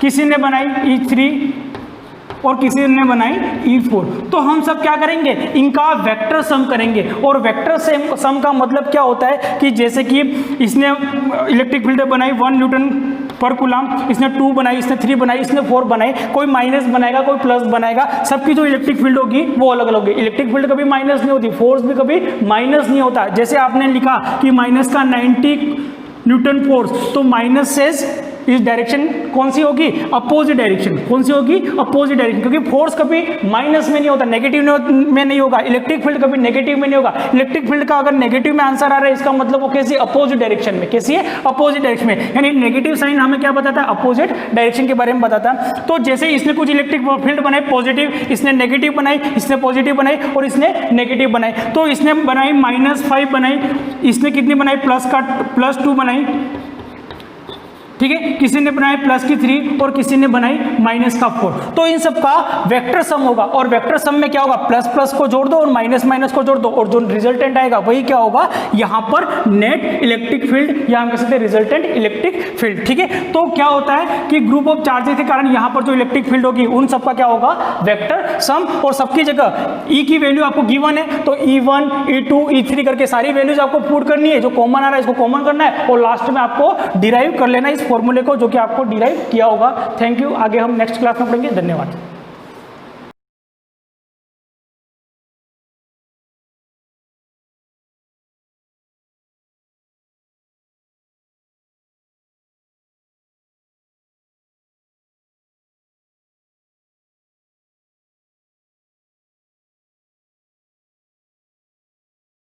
मॉर्निंग एवरीवन, सभी को सुप्रभात। लेसन नंबर 25 जो चल रहा है अपना मानव का उत्सर्जन तंत्र, उसके बारे में अपन मानव उत्सर्जन तंत्र का डिस्कशन कर रहे थे। उत्सर्जन तंत्र के अंतर्गत अपन ने वृक्क, मूत्रवाहिनी और मूत्राशय, इन 3 बारे में डिस्कशन कर लिया था। आज जो अपनी बात रहेगी, आज जो अपन पढ़ेंगे वो मूत्राशय और मूत्रमार्ग, इनके बारे में बात करेंगे। और मूत्रमार्ग के अलग अलग जो भाग हैं, प्रोस्टेट भाग जिसे यूरिथ्रल भाग भी कहते हैं, है ना, मध्य भाग, और फिर जो आपके 3 भाग बटे हुए हैं ना, झिल्लीनुमा भाग और शीशनी भाग, ये 3 भागों की बात करेंगे। और फिर पढ़ेंगे अपन जो नेफ्रॉन वाला भाग है आपके अंदर। वृक्क के अंदर जब इंटरनल भाग को देखोगे तो आपको नेफ्रॉन की संरचना दिखाई जाएगी, जिसे अपन उत्सर्जन तंत्र की इकाई बोलते हैं ना। ये सारी चीज़ें आज डिस्कस करेंगे। तो अपन पहले आज जो टॉपिक चल रहा है उसके अंतर्गत अपन एक बार मैं फिर से आपको दिखा दूं कौन से भाग का अपन पढ़ने जा रहे हैं। जैसे रफली डायग्राम मैंने आपको बता दिया। ये तो आपका था मूत्राशय, जिसकी अपन कल चर्चा कर रहे थे। ये आपका मूत्रमार्ग है ना। बाकी ये मूत्रवाहिनी, वृक्क और इन सब के बारे में अपन डिस्कस पहले कर चुके हैं ना।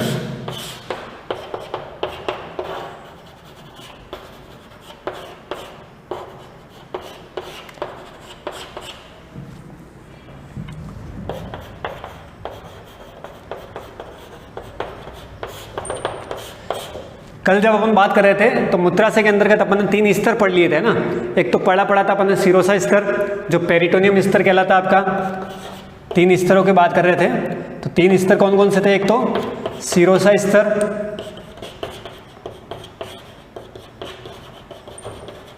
दूसरा मध्य स्तर,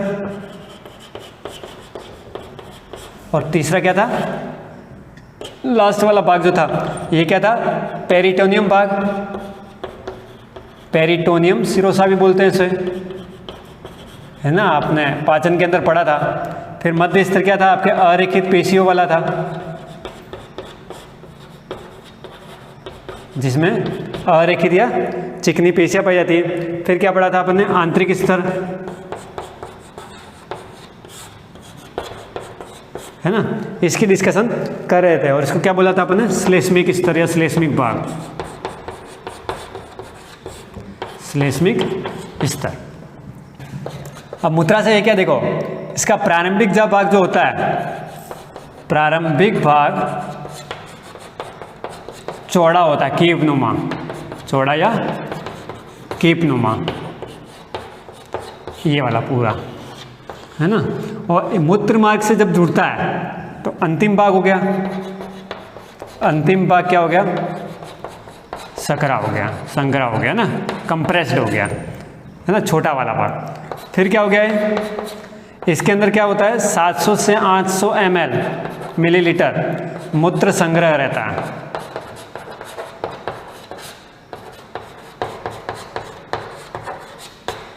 कितना? 700 से 800 ml मूत्र का संग्रह इसके अंदर रहता है। और जब आंतरिक पेशियों का संकुचन बढ़ जाता है इसके अंदर, जब आंतरिक पेशियों का संकुचन क्या होता है? कंप्रेशन बढ़ जाता है, तब क्या होता है? इन पेशियों के ऊपर एक जोर लगता है ना, गति बलती है। तो इन गति की वजह से मूत्र क्या चला जाता है? मूत्राशय से मूत्र मार्ग में आ जाता है। तो इसके बाद वाला जो भाग है अपन क्या पढ़ेंगे? मूत्र मार्ग वाला भाग पढ़ेंगे।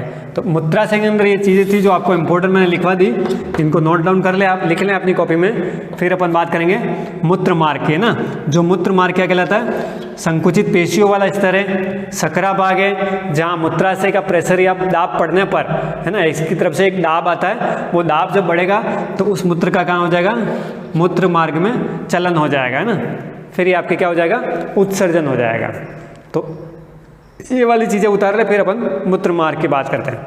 फिर मूत्र मार्ग में भी ऐसे ही 3 स्तर बनेंगे, 3 भाग बनेंगे आपके, प्रोस्टेट या यूरिथ्रल भाग, फिर झिल्लीनुमा भाग और शिश्नी भाग, ऐसे 3 भाग आएंगे। तो पहले ये उतार ले, फिर अपन मूत्र मार्ग देखते हैं।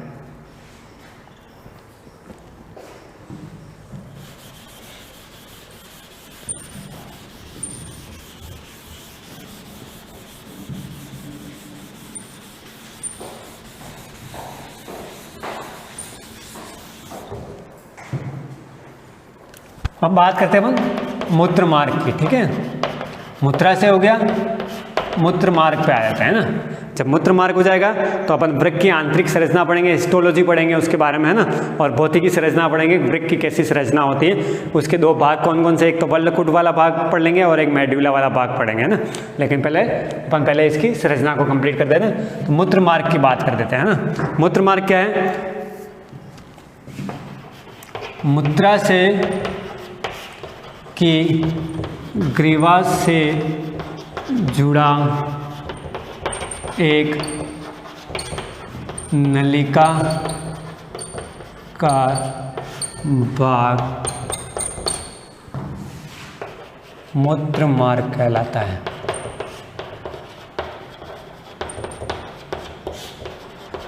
ये है ना मूत्राशय, ये मूत्राशय की ग्रीवा से जुड़ा हुआ भाग मूत्र मार्ग कहलाता है। इसके माध्यम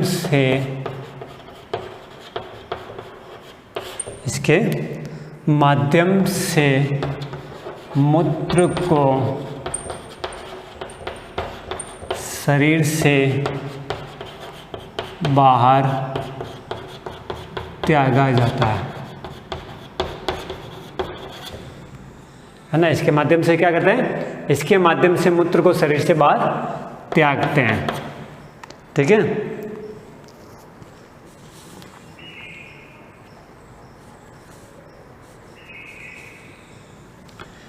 इस मार्ग में अवरोधनी पेशियां पाई जाती हैं जो इसे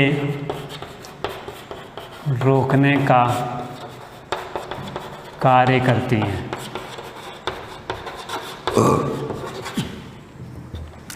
ये आपके मूत्र मार्ग हैं, ठीक है। ये मूत्र मार्ग आपके मूत्रा से जुड़ा हुआ है। मूत्रा से में जब मूत्र इकट्ठा हो जाएगा, जब यहाँ दबाव आएगा तो मूत्र मार्ग में आएगा।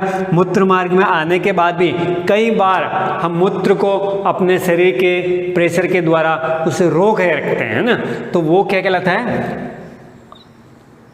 अवरोधनी पेशियां इस मूत्र को कुछ देर के लिए थामे रखती हैं। ऐसा नहीं कि हमें मूत्र आ गया और उसी समय जहाँ खड़े हैं वहीं हो गया, ऐसा नहीं होता है ना। लेकिन मूत्र को हम कुछ हद तक रोक रख सकते हैं। जब हमारी सुविधा अनुसार उस जगह पे हम पहुँच ही नहीं जाते, तो उस समय तक जो रोका जाता है वो मूत्र को, वो इन अवरोधनी पेशियों के माध्यम से रोका जाता है ना। ये अवरोधनी पेशियाँ उस जगह को रोक लेती हैं। पाचन में भी अपन ने अवरोधनी पढ़ी थी, स्फिंक्टर्स पढ़े थे, जो जगह जगह पे पाए जाते थे, उसको रोकने का काम कर रहे थे। तो ये इसके अंदर आ गया। अब नर में मूत्र मार्ग 3 भागों में बटा होता है। नर का मूत्र मार्ग 3 भागों में बटा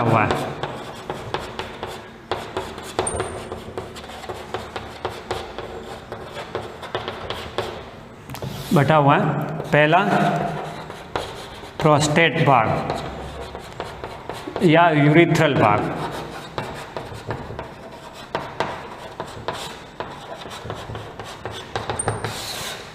ठीक है। यह यूरिथ्रल भाग क्या है, इसके अंदर भी लिख रहा हूँ, ये 2.5 सेंटीमीटर लंबा होता है।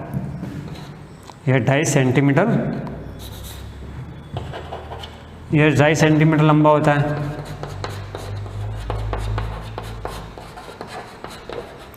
दोनों शुक्र वाहिनियाँ यहीं से निकलती हैं। दोनों शुक्र वाहिनियाँ जो आपके शरीर की शुक्र वाहिनियाँ हैं, दोनों शुक्र इसी भाग में खुलती हैं।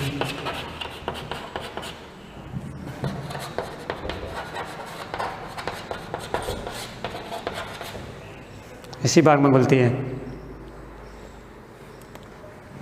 या प्रोस्टेट ग्रंथि के मध्य से गुजरता है।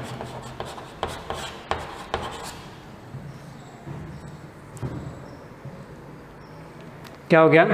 नर का मूत्र भाग 3 भागों में बटा हुआ है। एक तो पहला भाग प्रोस्टेट भाग या यूरिथ्रल भाग, ठीक है, ये 2.5 सेंटीमीटर लंबा होता है, ठीक है। टोटल अपना जो मूत्र मार्ग है या शीर्ष वाला भाग है वो 15 सेंटीमीटर लंबाई का होता है। और महिलाओं के अंदर 4 सेंटीमीटर लंबा यह भाग होता है। महिलाओं के अंदर क्या होता है, जो योनि मार्ग है उसके ऊपर की तरफ ये मूत्र मार्ग पाया जाता है। और हमारे अंदर क्या होता है, जो मल द्वार है उसके आगे की तरफ मूत्र मार्ग पाया जाता है। तो महिलाओं और पुरुषों में इसकी थोड़ी शारीरिक बनावट जो है थोड़ी अलग अलग प्रकार की है ना।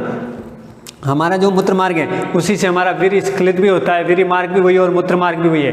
लेकिन महिलाओं के अंदर इस तरह की व्यवस्था नहीं है। उनके अंदर योनि द्वार और मूत्र द्वार दोनों अलग अलग व्यवस्थाएं बनी हुई होती है ना। उनके शारीरिक बनावट और हमारी शारीरिक बनावट में बहुत सारा अंतर है। तो हमारा जो मूत्र मार्ग है वो 3 भागों में बटा हुआ है। एक तो प्रोस्टेट या यूरिथ्रल भाग जो 2.5 सेंटीमीटर लंबा है, प्रोस्टेट ग्रंथि के मध्य से होकर गुजरता है और इसी से क्या होता है, शुक्र वाहिनियाँ इसके अंदर खुलती हैं। फिर दूसरा भाग लिखते हैं अपन, झिल्लीनुमा भाग।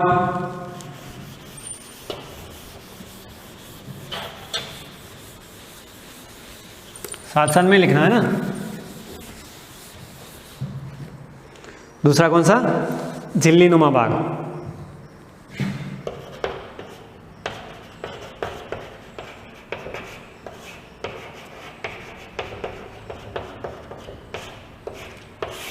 झिल्लीनुमा भाग, ठीक है। झिल्लीनुमा भाग में क्या है, यह प्रोस्टेट तथा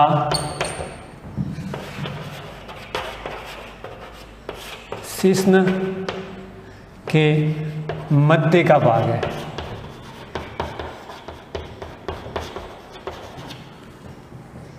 है ना। कहाँ का भाग है ये? यह प्रोस्टेट तथा शिश्न के मध्य का भाग है। फिर तीसरे भाग की बात करें अपन, तीसरे भाग कौन सा है? शिश्नी भाग।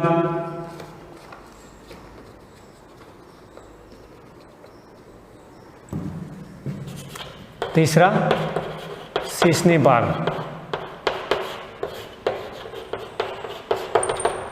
इसमें क्या लेंगे? यह 15 सेमी लंबा भाग है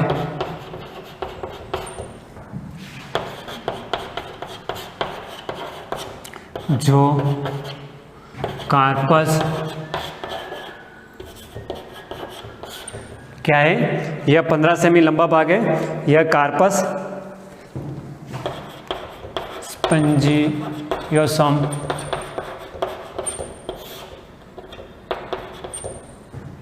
से निकलकर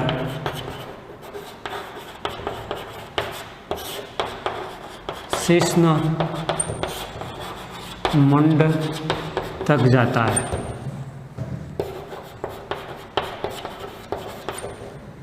क्या लिख दिया? यह 15 सेंटीमीटर लंबा भाग है जो कार्पस स्पंजियोसम से निकलकर शिश्न मुंड तक जाता है ना।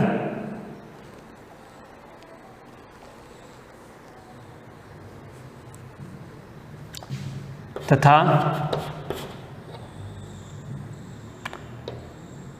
मूत्र छिद्र जाता है तथा मूत्र छिद्र के रूप में बाहर निकलता है। मतलब मूत्र छिद्र तक वाला भाग जो है वो आपका शिश्नी भाग कहलाता है ना। निकलता है ना। मूत्र त्याग शिश्नी भाग के शिथिल अवस्था में होने पर ही होता है। ठीक है, मतलब मूत्र का उत्सर्जन जो होता है या मूत्र का त्याग जो होता है जब अपना शिथिल अवस्था में होता है उसी समय इसका क्या होता है? त्याग किया जा सकता है ना। ठीक है, तो ये आपके क्या पढ़ लिया अपन ने? मानव में मूत्र मार्ग के जो 3 स्तर थे, 3 भाग थे ना। पहला भाग कौन सा था? प्रोस्टेट भाग या अपन यूरिथ्रल भाग जिसे कहते थे। दूसरा क्या है? झिल्लीनुमा भाग है जो आपके प्रोस्टेट भाग और शिश्न के मध्य का भाग है। और तीसरा आपका शिश्नी भाग है जिससे आपका मूत्र पूरी तरह से क्या होता है? बाहर एनवायरनमेंट में त्यागा जाता है। अब अपन बात करेंगे वृक्क की आंतरिक संरचना की। ठीक है, इसकी हिस्टोलॉजी की, भौतिकी की, जो औतिकी होती है, संरचना कैसी होती है, इसका वल्लकुट भाग, इसका मेडुला, मध्यांश, इन सब की बात अपन करेंगे।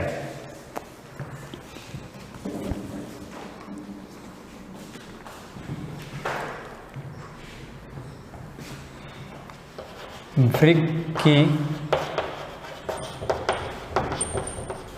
आंतरिक संरचना क्या पढ़ रहे हैं अपन? वृक्क की आंतरिक एवं औतिकी संरचना, आंतरिक संरचना व औतिकी संरचना, मतलब हिस्टोलॉजिकल, इंटरनल और हिस्टोलॉजिकल दोनों बातें अपन करेंगे। अब ह्यूमन किडनी जो है या मानव वृक्क जो है वो कैसा है? एक तंतुनुमा उत्तक है, तंतुनुमा फ्लूइड टिश्यू है। संयोजी उत्तक होता है जैसे अपना ब्लड भी एक संयोजी उत्तक है ना, जोड़ने वाला संयोजी उत्तक। तो ये क्या करता है? अपना किडनी जो है, अपनी वृक्क जो है वो क्या है? एक तंतुनुमा संयोजी उत्तक या संयोजी उत्तकों के खोल द्वारा घिरा हुआ भाग कहलाता है। कौन? हमारा वृक्क। तो वृक्क के बारे में लिख दूं मैं, मानव वृक्क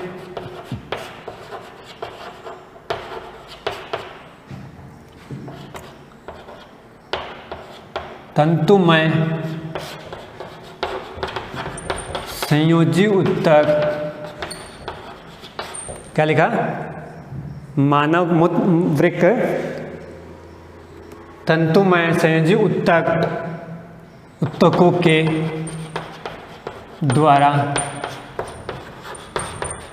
घिरा हुआ भाग।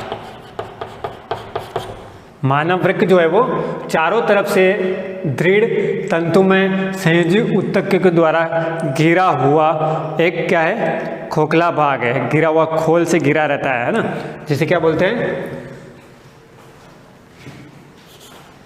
घिरा हुआ भाग, जिसे, ठीक है, क्या हो गया, औती की संरचना या आंतरिक संरचना जब पढ़ेंगे तो मानव वृक्क जो होता है वो चारों तरफ से एक तंतुनुमा संयोजी ऊतकों के द्वारा घिरा रहता है, जिसे अपन क्या बोलते हैं, वृक्क संपुट, क्या बोलते हैं, वृक्क संपुट या रेनाल कैप्सूल, ठीक है, वृक्क संपुट या रेनाल कैप्सूल कहते हैं। इसके दो भाग है, इसके कितना भाग है, दो भाग, इसके दो भाग पाए जाते हैं।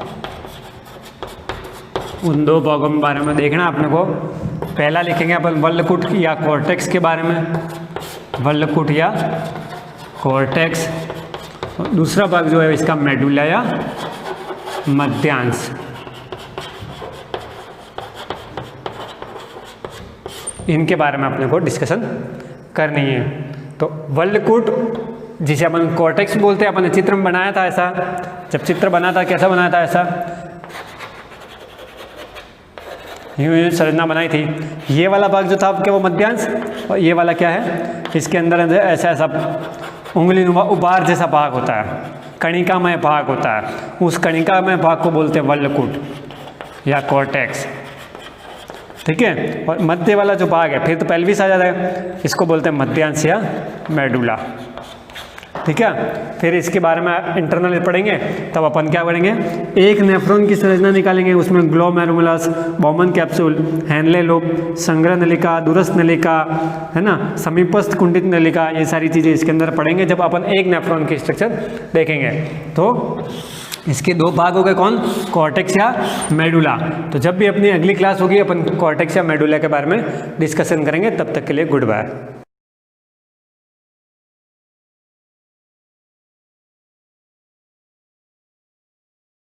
Good morning everyone. जैसा आपने प्रीवियस वीडियो में देखा होगा कि हमने यहाँ पे 2 लेयर्स के बारे में डिस्कस कर ली थी। कंप्लीटली 4 लेयर के बारे में डिस्कस करनी पड़ती है, लेकिन टाइम की कमी की वजह से हमने वहीं पे इसको ड्रॉप आउट कर दिया था। लेकिन हमने कॉन सेल्स और रॉड सेल्स के बारे में पूरा डिस्क्रिप्शन आपको दे दिया था और आपको समझ में भी आ गया होगा। कॉन सेल्स तो आपने उसको देखा भी होगा इजीली और समझा भी होगा। तो इससे आगे वाली जो लेयर आती है उसके बारे में हम डिस्कस करेंगे। तो इससे आगे 2 लेयर और होगी, क्योंकि हमने बात की थी यहाँ पे 4 लेयर होती है, 2 लेयर के बारे में हमारी डिस्कस हो गई थी। और 2 मेन सेल्स जो प्रेजेंट होती है किसके अंदर, आई के अंदर, आपके रेटिना पार्ट के अंदर, रॉड सेल्स और कॉन सेल्स, उसके बारे में भी हमारी डिस्कस हो गई थी। इसके बाद जो लेयर आती है, मतलब वो लेयर कंप्लीटली न्यूरॉन्स की बनी होती है। तो इसके बाद जो लेयर आएगी वो होती है बाइपोलर न्यूरॉन्स। कौन सी लेयर होती है, बाइपोलर न्यूरॉन्स की लेयर होती है, जिसको हम बाइपोलर गैंग्लियन भी कह सकते हैं। तो इसके बाद जो लेयर होती है वो कौन सी होती है, बाइपोलर न्यूरॉन्स की। और न्यूरॉन्स के बारे में हमने चैप्टर पढ़ लिया, इसलिए आपको न्यूरॉन्स के बारे में पता भी होगा कि न्यूरॉन्स कैसी होती है, क्या होती है। ये जो मैं इससे प्रोसेस अराइज कर रहा हूँ वो क्या, वो भी आपको पता होगा। इसलिए ईजी डायग्राम बना रहे हम, लेकिन आपको मैं समझा भी दूंगा कि ये होता क्या है। यहाँ से जो प्रोसेस अराइज होता है इसके बारे में भी आप जानते हो, इसको एक्सॉन कहते हैं। ये वाली आपकी साइटोन बॉडी हो जाएगी और ये डेंड्राइट्स हो जाएगा। तो ये क्या है, आपके सेल के डेंड्राइट्स है, किसके, न्यूरॉन्स के डेंड्राइट्स। ये वाला जो पार्ट होता है इसका क्या होता है, एक्सॉन। और ये जो डेंड्राइट्स इन सेल से कनेक्ट है, इसके बाद जो एक्सॉन के जो प्रोसेस अराइज होते हैं वो किसी और से कनेक्ट होंगे। इनको हम क्या कहते हैं, सिनेप्टिक नोब। और ये सिनेप्टिक नोब जहाँ से दूसरे नाव से न्यूरॉन से अटैच होंगे उसको हम क्या कहेंगे, उस प्रोसेस को हम कहते हैं सिनेप्सिस। ये हमने प्रीवियस चैप्टर में देख लिया था। तो ये वाली जो लेयर होती है आपकी क्या होती है, बाइपोलर न्यूरॉन्स की होती है, जिसको कहते हैं बाइपोलर सेल्स या बाइपोलर बायपोलर न्यूरॉन्स। न्यूरॉन्स का मतलब अपने आप में सेल्स ही होता है। तो बायपोलर न्यूरॉन्स, तो जो आपकी थर्ड लेयर हो जाएगी वो कौन सी हो जाएगी? बायपोलर न्यूरॉन्स की। इनके जो डेंड्राइट्स होते हैं वो क्या होते हैं? आपके जो फोटोसेंसिटिव सेल्स होती है उससे क्या होते हैं? कनेक्ट होते हैं। इसके बाद इसका जो एक्सॉन होता है उसकी जो प्रोसेस होती है वो किसी और न्यूरॉन से जाके कनेक्ट होती है। मतलब आपकी जो लास्ट लेयर होगी उसके जो न्यूरॉन्स होंगे उससे जाके कनेक्ट होने का काम कौन करेगी? आपके बायपोलर न्यूरॉन्स के सिनेप्टिक नॉब। इसके बाद जो लेयर आएगी वो कौन सी लेयर आएगी? आपके रेटाइनल न्यूरॉन। इसके बाद जो लेयर आती है उसको कहते हैं हम रेटाइनल गैंग्लियन सेल्स, रेटाइनल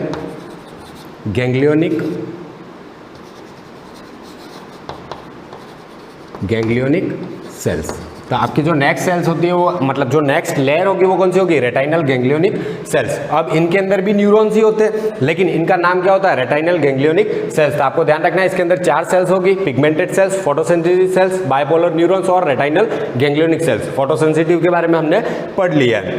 तो इसके बाद जो लेयर बनेगी वो किसकी बनेगी? आपके रेटाइनल गैंग्लियोनिक सेल्स की। यानी ये हो जाएगा आपका cyton cell body. Easy diagram है, इजीली याद भी हो जाएगा अगर आप डायग्राम घर पे बनाते हो और प्रैक्टिस करते हो तो ये इसके जो मतलब आपके एक्सॉन वाले पार्ट है यानी उसके एक्सॉन के पार्ट और इसके डेंड्राइट्स के पार्ट्स क्या होते हैं? कनेक्ट होते हैं। इस प्रोसेस को कहते हैं हम सिनेप्सिस। तो यहाँ पे इससे क्या हो जाएंगे? कनेक्ट हो जाएंगे ताकि स्टिमुलेट जनरेट होने पर ये क्या करे? उसको ट्रांसमिट कर सके।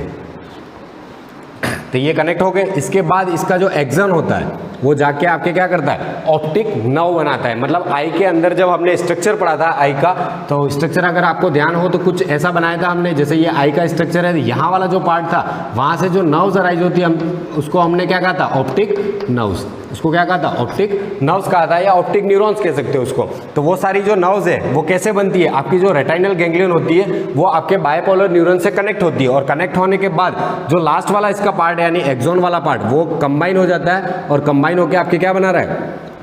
आपके बनाएगा ऑप्टिक नर्व। क्या बनाएगा? Optic nerve. तो ये सारे जितने भी एक्सॉन होते हैं वो एक जगह कंबाइन हो जाते हैं और जो नर्व्स बनाते हैं उन नर्व को हम क्या कहते हैं? ऑप्टिक नर्व कहते हैं। और ये जाके किससे कनेक्ट होगी? आपके ब्रेन के ऑसिपिटल लोब में, यानी ये होगी आपकी ऑप्टिक नर्व। तो ये पूरी हो जाएगी आपके ऑप्टिक नर्व्स। यानी रेटाइनल गैंग्लियोनिक सेल जो होती है वो जाके कंबाइन होकर एक नर्व का निर्माण करती है जिसको हम क्या कहते हैं? ऑप्टिक नर्व कहते हैं। तो ये हो जाती है आपकी पूरी मतलब जितनी भी लेयर्स है, मतलब 4 लेयर प्रेजेंट होती है आपके आई के अंदर, मतलब आपके रेटाइना के पार्ट के अंदर। और वो सेल्स कौन सी होती है? एक होती है पिगमेंटेड सेल्स जिसके अंदर कौन सा पिगमेंट प्रेजेंट होता है? मेलानिन। ये कैसी होती है? क्यूबॉइडल। और इनके ऊपर जो प्रोसेस अराइज होते हैं जिसकी वजह से हम कहते हैं क्यूबॉइडल माइक्रोविलाई सेल्स। इसके बाद जो सेकंड लेयर आती है वो होती है आपके फोटोसेंसिटिव सेल्स जिसके अंदर 2 टाइप की सेल्स होती है। एक होती है रॉड सेल्स, दूसरी होती है कॉन सेल्स। रॉड सेल्स के बारे में हमने देख लिया कि इसके अंदर पिगमेंट कौन सा प्रेजेंट होता है? रोडोप्सिन। और उस पिगमेंट को हम क्या कहते हैं? विजुअल पर्पल कहते हैं। और वो स्कोटोपिक विजन के लिए रेस्पॉन्सिबल होता है। स्कोटोपिक विजन क्या होता है आपका? तो ये नाइट विजन होता है या फिर डिम लाइट विजन को हम क्या कहते हैं? स्कोटोपिक विजन कहते हैं। और रॉड सेल्स किसके लिए रेस्पॉन्सिबल होती है? For black and white vision. इसके बाद हमने देखा था कि अगर मतलब रोडोप्सिन की डेफिशिएंसी हो जाए आपकी बॉडी के अंदर, मतलब आपके आई के अंदर रोडोप्सिन की डेफिशिएंसी हो जाए तो आपको डिजीज कौन सी होती है? Night blindness. और इसके लिए रेस्पॉन्सिबल विटामिन कौन सा होता है? Vitamin A. लेकिन आपको वो पूछा नहीं जाता, आपको सीधे पूछा जाता है कि रोडोप्सिन की डेफिशिएंसी से कौन सी डिजीज होती है? Night blindness. या नाइट ब्लाइंडनेस किस पिगमेंट की डेफिशिएंसी से होती है? तो आपको दोनों तरफ से याद रखना, कान इस तरफ से पकड़ो या उस तरफ से, बात एक ही है, इसलिए आपको दोनों तरफ से उसको क्या करना है? ध्यान रखना। इसके बाद आ जाती है आपकी कॉन सेल्स। कॉन सेल्स के बारे में हमने डिस्कस की थी। कॉन सेल्स में मैंने आपको बताया था उसके अंदर कौन सा पिगमेंट प्रेजेंट होता है? आयोडोक्सिन पिगमेंट प्रेजेंट होता है। उसको कहा क्या जाता है? उसको विजुअल पर्पल कहा जाता है, इसको कहा जाता है विजुअल वायलेट। इसके बाद ये किसके लिए रेस्पॉन्सिबल होता है? फॉर ब्राइट लाइट और डे टाइम विजन के लिए रेस्पॉन्सिबल होता है। इसके बाद इसके अंदर देखा था इसको कहा क्या जाता है? फोटोपिक विजन भी कह सकते हैं इसको। इसके बाद इसके अंदर कितने टाइप की सेल्स प्रेजेंट होती है? 3 टाइप की सेल्स प्रेजेंट होती है क्योंकि ये क्या है? कलर विजन के लिए भी रेस्पॉन्सिबल होता है। वो तीनों सेल्स कौन कौन सी थी आपके? क्लोरोलैब, साइनोलैब और एरिथ्रोलैब। और मैंने आपको बता दिया वो तीनों मतलब जो सेल्स होती है वो कौन से कलर के लिए रेस्पॉन्सिबल होती है? For green, blue and red. और जो तीनों कलर रेस्पॉन्सिबल होते हैं उसमें ज़्यादा सेंसिटिव किसके प्रति होती है? अपनी आई। तो ह्यूमन की आई जो होती है वो सबसे ज़्यादा सेंसिटिव होती है फॉर ग्रीन कलर। तो आपको ये चारों लेयर के बारे में पता होना चाहिए, क्योंकि आपको फोटोसेंसिटिव के बाद बायपोलर न्यूरॉन और रेटिनल गैंग्लियन सेल जो आती है वो न्यूरॉन से बनी होती है कंप्लीटली, और वही न्यूरॉन जैसे आपकी बायपोलर न्यूरॉन से वो कंबाइन होती है आपके फोटोसेंसिटिव सेल से, और आपकी रेटिनल गैंग्लियन है वो बायपोलर न्यूरॉन से कंबाइन होती है, और उसका जो एक्सोन वाला लास्ट वाला पार्ट है वो कंबाइन होकर क्या बनाता है, आपकी ऑप्टिक नर्व्स बनाता है। और यही ऑप्टिक नर्व जाके किससे कनेक्ट होती है, आपके ब्रेन में। ब्रेन में कहाँ पे, ऑसिपिटल लोब में। ऑसिपिटल लोब में जाके कनेक्ट होती है, और फिर बाद में ये इमेज फॉर्मेशन जब होता है तो उसके इंटरप्रिटेशन के लिए रेस्पॉन्सिबल होती है। तो आपको ये 4 सेल्स के बारे में पता होना चाहिए। इसके बाद मैं एक्स्ट्रा आपको कुछ मतलब जानकारी दे देता हूँ कि जैसे आपकी जो सेल्स है मेनली तो 4 ही होती है, हमेशा 4 ही याद रखनी है आपको, लेकिन इनके बीच में भी कुछ सेल्स प्रेजेंट होती है, एक्स्ट्रा सेल्स, जिनका नाम है हॉरिजॉन्टल सेल्स और एमेक्राइन सेल्स। तो वो कहाँ पे प्रेजेंट होती है और क्या करती है उसके बारे में भी हम देख लेते हैं। तो जैसे यहीं पे मैं आपको बता देता हूँ, आपको ध्यान रखना है, नोट करके डाल देते हैं इसको। इसके अंदर 2 एक्स्ट्रा सेल्स प्रेजेंट होती है। वो सेल्स कौन कौन सी होती है, एक होती है हॉरिजॉन्टल सेल्स, हॉरिजॉन्टल सेल्स। अब ये कहाँ पे प्रेजेंट होती है, आपको लोकेशन पता होनी चाहिए। तो लोकेशन ध्यान रखने के लिए ध्यान रखना, आपकी जो फोटोसेंसिटिव और बायपोलर न्यूरॉन्स है उनके बीच में जो प्रेजेंट होती है वो सेल्स कौन सी होती है, हॉरिजॉन्टल सेल्स। तो कहाँ पे प्रेजेंट होती है, बिटवीन फोटोसेंसिटिव सेल्स एंड आपके बायपोलर न्यूरॉन्स के बीच में, between photosensitive cells and bipolar neurons, इनके बीच में प्रेजेंट होती है। इसके बाद दूसरी होती है आपके एमेक्राइन सेल्स। कौन सी होती है, एमेक्राइन सेल्स, एमेक्राइन सेल्स। अब ये सेल्स क्या करती है, तो ये सेल्स भी प्रेजेंट कहाँ होती है, पहले लोकेशन पता होना चाहिए, और दोनों का फंक्शन तो एक ही है। दोनों का फंक्शन क्या होता है, एक ही होता है। आपकी जो एमेक्राइन सेल्स होती है वो कहाँ प्रेजेंट होती है, आपकी जो बायपोलर न्यूरॉन और रेटिनल गैंग्लियन है इनके बीच में जो सेल्स प्रेजेंट होती है, यहाँ पे जो स्पेस होता है, यहाँ पे जो सेल्स प्रेजेंट होती है उनको हम क्या कहते हैं, एमेक्राइन सेल्स कहते हैं। तो ये कहाँ पे प्रेजेंट होती है, बिटवीन आपके बायपोलर न्यूरॉन और रेटिनल गैंग्लियंस के बीच में, between bipolar neurons and retinal ganglionic cells, retinal ganglionic cells. ठीक है, तो आपको हॉरिजॉन्टल सेल्स और एमेक्राइन सेल्स के बारे में भी पता होना चाहिए। ये मतलब इतना ज़्यादा इनका इंपॉर्टेंट फंक्शन नहीं होता है, लेकिन ये क्या करती है, जो भी स्टिमुलस आपकी जो ये 2 सेल्स है, तो जो भी स्टिमुलस यहाँ से रिसीव होता है उन स्टिमुलस को नेक्स्ट सेल्स तक पास करने का काम कौन करती है, हॉरिजॉन्टल सेल्स और एमेक्राइन सेल्स। स्टिमुलस क्या होगा, जैसे कोई लाइट गिर रही है और रिफ्लेक्ट होकर आपकी आंखों में जा रही है, तो आंखों में जाने के बाद जब ये सेल्स एक्टिव होगी, आपके फोटोसेंसिटिव सेल्स, रॉड हो या कौन हो, जब डे टाइम होगा तो आपकी कौन सेल्स एक्टिव रहेगी, जब मतलब डिम लाइट विजन होगा तब आपकी रॉड सेल्स एक्टिव होगी। जो भी सेल्स एक्टिव होगी उससे जो स्टिमुलस पास होगा उस स्टिमुलस को रिसीव करने का काम यहाँ पे कौन करेगा, हॉरिजॉन्टल। फिर नीचे जैसे ही स्टिमुलस पास होगा तो उस स्टिमुलस को रिसीव करने का काम एमेक्राइन सेल्स करती है, और वो नेक्स्ट न्यूरॉन्स तक पास कर देगी, और वहां से वो आपके कहाँ जाएगा, ऑप्टिक नर्व के पास, और ऑप्टिक नर्व से होता हुआ कहाँ जाएगा, ब्रेन पोर्शन तक जाएगा। जब वर्किंग मैकेनिज्म पढ़ेंगे तब इनके बारे में हम देखेंगे, लेकिन यहाँ पे आपको ध्यान रखना है क्या करती है, रिसीव स्टिमुलस, यानी स्टिमुलस को रिसीव करने का काम करती है। ये हो जाती है आपकी सारी सेल्स, और सेल्स के बारे में डिस्कस, इनको ध्यान रखना है आपको। इसके बाद आगे बढ़ेंगे हम, तो आगे बढ़ते हैं तो देखते हैं कि रोडोप्सिन का मैकेनिज्म क्या होता है, रोडोप्सिन वर्किंग कैसे करता है। तो वर्किंग ऑफ रोडोप्सिन ये आपके दे रखा है, इसलिए आपको पढ़ना जरूरी है। तो वर्किंग मैकेनिज्म ऑफ रोडोप्सिन, और रोडोप्सिन को सिक्रीट करने का काम कौन करता है, रॉड सेल।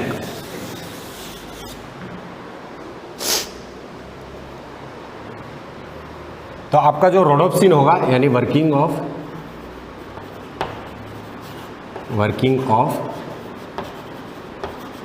रोडोप्सिन, रोडोप्सिन काम कैसे करता है। जैसे ये आपका पिगमेंट है रोडोप्सिन, अब मैंने आपको बात की थी डिम लाइट विजन के अंदर ये काम करता है। तो जैसे ही आपकी लाइट इसके ऊपर गिरेगी, यानी लाइट जब परसीव करेगी आपकी आई, तो जब ये लाइट को रिसीव करता है तो इसके अंदर क्या होती है, ब्लीचिंग। इसके अंदर क्या होगी, ब्लीचिंग होगी, और ब्लीचिंग होके ये क्या हो जाएगा, 2 पिगमेंट में टूट जाता है। किस में टूट जाता है, 2 पिगमेंट में टूट जाता है। एक होता है स्कोटोप्सिन, याद रखना ये स्कोटोप्सिन प्लस रेटिनल या रेटिनल, दो पार्ट में ब्रेक हो जाता है। अब ये जो स्कोटॉप्सिन और रेटिनल का काम क्या होता है, तो ये क्या करता है, रेटिनल जो होता है कॉजेज डीपोलराइजेशन, क्या करता है, कॉजेज डीपोलराइजेशन, आपके जो न्यूरॉन्स होते हैं उसके अंदर डीपोलराइजेशन कोज करता है, जिसकी वजह से आप डिम लाइट में देख पाते हो। तो जो आपका रोडोप्सिन होता है जैसे ही लाइट को परसीव करता है तो इसके अंदर ब्लीचिंग होती है, और ब्लीचिंग होने से ये दो पिगमेंट में ब्रेक हो जाती है। एक होता है आपका स्कोटॉप्सिन, मतलब दो कंपोनेंट में टूट जाएगी, तो एक होगा आपका स्कोटॉप्सिन और दूसरा होगा रेटिनल। और रेटिनल जो होता है वो क्या करता है, कॉजेज डीपोलराइजेशन, जिसकी वजह से आप नाइट में नाइट में देखने के लिए जो आपको एलिमेंट चाहिए वो यहाँ पे तैयार होते हैं, और जैसे ही लाइट डिम हो जाएगी, यहाँ पे तो लाइट थी तो आपका रोडोप्सिन क्या हुआ, ब्रेक हुआ into two parts, scotopsin and retinal. और जैसे ही लाइट डिम होती है, मतलब आप नाइट विजन के लिए देखने के लिए तैयार होते हो और लाइट डिम हो जाती है, तब लाइट डिम होने की वजह से आप किसकी वजह से देखते हो, रोडोप्सिन की वजह से देखते हो। ये दोनों क्या हो जाएंगे, यहाँ पे जुड़ जाएंगे और वापस क्या बनाएंगे, रोडोप्सिन, और आप एबल होंगे डिम लाइट के अंदर देखने के लिए। इसलिए ये प्रोसेस होना ज़रूरी है। तो ये क्या हो जाएगा, dim light vision, dim light vision या नाइट विजन के लिए रेस्पॉन्सिबल हो जाओगे। तो ये रोडोप्सिन वापस क्या हो जाएगा, और रिक्रिएट हो जाएगा। तो आपका रोडोप्सिन जब हाई लाइट इंटेंसिटी होगी तो इसके अंदर ब्लीचिंग होगी, और ये क्या बनाएगा, स्कोटॉप्सिन और रेटिनल। और रेटिनल जो होता है वो क्या करता है, causes depolarization in neurons, and then dim light vision के लिए आपके अंदर वापस क्या बन जाएगा, जब लाइट डिम हो जाएगी तो ऑटोमेटिकली आपके अंदर वापस ये दोनों कंबाइन हो जाएंगे और क्या बनाएंगे, रोडोप्सिन पिगमेंट बना लेंगे। तो ये होता है वर्किंग मैकेनिज्म ऑफ रोडोप्सिन। ठीक है, तो इसके आगे हम देखेंगे वर्किंग मैकेनिज्म ऑफ आई। आई काम कैसे करती है आपकी।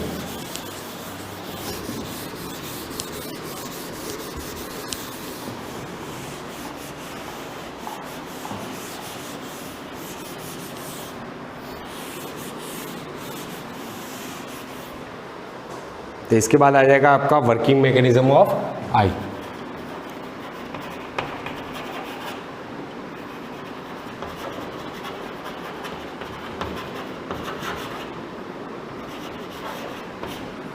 जैसे आई के अंदर बहुत सारे एलिमेंट होते हैं, हमने देखे भी थे, बहुत सारे पार्ट प्रेजेंट होते हैं, लेकिन कुछ ही पार्ट जो होते हैं वो जो लाइट को क्या करते हैं, रिफ्लेक्ट करने में हेल्प करते हैं। तो वो कौन कौन से पार्ट होते हैं जो लाइट को रिफ्लेक्ट करते हैं, मतलब रिफ्लेक्शन ऑफ लाइट किन किन पार्ट से होता है। तो जैसा हमने पार्ट क्या मतलब आई के अंदर पढ़ा था, जो मतलब लाइट को रिफ्लेक्ट करने का काम करते हैं, उन्हीं पार्ट्स के बारे में हम डिस्कस करेंगे। तो reflection of light, reflection of light मतलब लाइट का रिफ्लेक्शन, कौन कौन से पार्ट होते हैं आई के ऐसे जो लाइट का रिफ्लेक्शन करने में हेल्प करते हैं। तो उन पार्ट्स के बारे में डिस्कस करेंगे। तो जैसा आपने मतलब आई को देखा था, आई के स्ट्रक्चर को देखा था और उसके बारे में पढ़ा था, तो आपको सारे स्ट्रक्चर मतलब याद नहीं रखने के, वो वाले स्ट्रक्चर होंगे। जैसे आई का डायग्राम आपको याद है तो इजीली आपको समझ में आ जाएगा कौन सा पार्ट रेस्पॉन्सिबल होता है रिफ्लेक्शन करने के लिए। रिफ्लेक्शन तो जानते हो आप, अनदर मीडियम से दूसरे मीडियम में जाने के लिए लाइट रेस्पॉन्सिबल होती है, उसको रिफ्लेक्शन कहते हैं। अगर रिफ्लेक्शन होता है तो वो क्या होती, वहां से टकरा के वापस चली जाती। लेकिन हमारी आई के अंदर क्या होता है, रिफ्लेक्शन होता है, क्योंकि आई के पास जैसे ही लाइट आएगी तो लाइट क्या होगी, अंदर की तरफ जाएगी और रेटिना के ऊपर गिरेगी। तो उसके लिए रेस्पॉन्सिबल जो ऑर्गन्स होते हैं, मतलब आई के अंदर भी जो पार्ट है, कौन कौन से पार्ट उसके लिए रेस्पॉन्सिबल होते हैं। तो एक होता है आपका कंजक्टिवा, इसके बारे में हमने देखा था, ये ट्रांसपेरेंट मेम्ब्रेन होती है कॉर्निया के ऊपर। तो कंजक्टिवा के बाद आ जाएगी आपके कॉर्निया, और कॉर्निया के बाद अगर आपको याद हो तो नेक्स्ट पार्ट आपका जो था वो था एक्वस ह्यूमर, एक्वस ह्यूमर। इसके बाद अगर आगे बढ़ते हैं तो फिर आता है आपका लेंस, और लेंस के बाद जैसे ही आप पीछे की तरफ जाते हो तो आपका आता है विट्रस ह्यूमर, विट्रस ह्यूमर। ये सारे पार्ट जो होते हैं वो आपके लाइट को क्या करते हैं, रिफ्लेक्ट करने का काम करते हैं। मतलब हम जब आई के बारे में नॉर्मली बात करते हैं तो हम क्या जानते हैं, पता है कि उसके अंदर जो लेंस प्रेजेंट होता है वही लाइट को क्या करता है, रिफ्लेक्ट करता है। लेकिन ये सारे पार्ट कंबाइन होकर लाइट को रिफ्लेक्ट करने का काम करते हैं। मतलब सबसे पहले लाइट आती है तो कहाँ पे मतलब गिरती है, यूँ कह सकते हो आप। तो सबसे पहले टकराएगी आपके कंजक्टिवा पे, वहाँ से पास होकर जाएगी कॉर्निया से, कॉर्निया से फिर एक्वस ह्यूमर को क्रॉस करेगी, फिर वहाँ से जाती हुई लेंस के पास जाएगी, और लेंस से फिर वो कहाँ पे जाती है, आपके विट्रस ह्यूमर, और विट्रस ह्यूमर के बाद लास्ट में जाएगी आपके रेटाइनल पार्ट के ऊपर, ये फॉल होगी, वहां से रिफ्लेक्ट नहीं होती। इसलिए ध्यान रखना, इस रेटाइना को हम यहाँ पे लिखेंगे नहीं, लेकिन मैं आपको दिखाने के लिए यहाँ पे फॉल करेगी लाइट, इसलिए मैंने इस पार्ट को यहाँ पे मेंशन किया है। लेकिन आपको ध्यान रखना है कि ये कौन कौन से पार्ट से रिफ्लेक्ट होती है, with the help of conjunctiva, cornea, aqueous humour, lens and vitreous humour. In part से क्या होगी, ये रिफ्लेक्ट होने का काम करती है। इसके बाद जो मैक्सिमम लाइट का रिफ्लेक्शन करता है, एक ऑर्गन ऐसा भी होता है जो मैक्सिमम लाइट का रिफ्लेक्शन करता है, वो होता है आपका कॉर्निया। आपको ध्यान रखना है, कभी क्वेश्चन से पूछा जाए कि मैक्सिमम रिफ्लेक्शन कौन से पार्ट से होता है आई के, तो मैक्सिमम रिफ्लेक्शन होगा आपके कॉर्निया से। Sorry, maximum refraction of light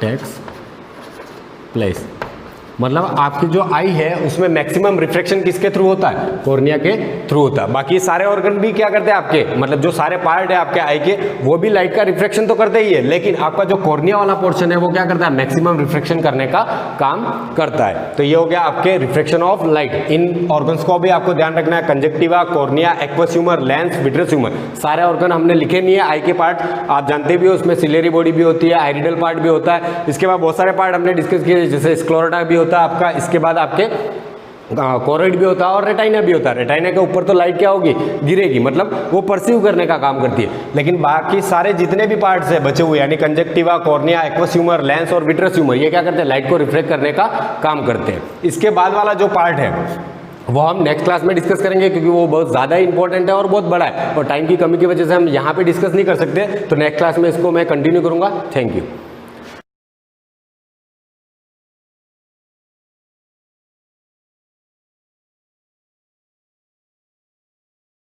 good morning students, welcome to the class. Last जो क्लास थी उसके अंदर स्केलर प्रोडक्ट का पूरा कंप्लीट हो गया था, एंगल निकालना भी सीख लिया था। इसके बाद जब जो लास्ट फार्मूला हमने पढ़ा था कॉस थीटा का जो था, वहाँ पर जो था ये फार्मूला जैसे था आपका A1 B1 plus A2 B2 plus A3 B3 upon root of A1 square plus A2 square plus A3 square into B1 square plus B2 square plus B3 square. तो यहाँ पर एक कंडीशन ये बनती है कि जब आपका थीटा जो है वो 90 डिग्री है, when A and B are, या फिर कह सकते हैं when A is perpendicular to B, तो उस कंडीशन में क्या हो जाएगा, cos 90 ये जो 0 बन जाएगा, 0 इंटू ये नंबर, तो 0 बन गया। तो आपके पास क्या आएगा, A1 B1 plus A2 B2 plus A3 B3 is equal to 0। ठीक है, तो whenever जब दो वेक्टर्स आपके जो नॉन ज़ीरो दो वेक्टर्स है, अगर दो परपेंडिकुलर है, तो directly you can say one thing तो ये कि A dot B is equal to 0 होता है, जो आप पहले भी जानते हैं, और A डॉट बी का वैल्यू वहाँ से क्या बनता है, A1 B1 plus A2 B2 plus A3 B3। हर क्वेश्चन में आपके A1 A2 A3 और B1 B2 B3 की वैल्यूज़ डिफरेंट होगी। One more thing you can say कि अगर तो in case your theta is equal to 0 degree, 0 है तो ये 1 बन जाएगा, दिस चीज़ यहाँ पे आ जाएगी। तो उस कंडीशन में आपका जो ए बी है, magnitude of A into magnitude of B, that would be equal to A dot B, जिस चीज़ के बारे में हम पहले भी बात कर चुके हैं। तो हम कह सकेंगे कि रूट ऑफ ये वाली पूरी टर्म है वो इक्वल रहेगी इसके। तो जब आप स्केलर प्रोडक्ट निकालेंगे, जो भी निकालेंगे, वो आंसर इक्वल आएगा दोनों के मैग्नीट्यूड के मल्टीप्लिकेशन के इक्वल, जब आपका थीटा जो है वो 0 रहेगा, है ना। तो उसका स्केलर प्रोडक्ट जो भी आएगा आपका magnitude of A and B के इक्वल आएगा, जब your theta is equal to 0। Clear. अब इसके बाद जो चीज़ हम पढ़ रहे हैं,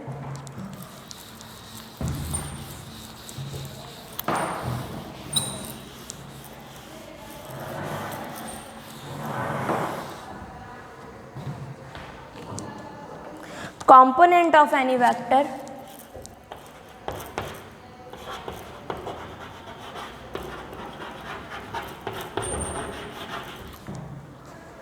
of any vector b, vector b, किसी वेक्टर b का कंपोनेंट हम निकाल रहे हैं along and perpendicular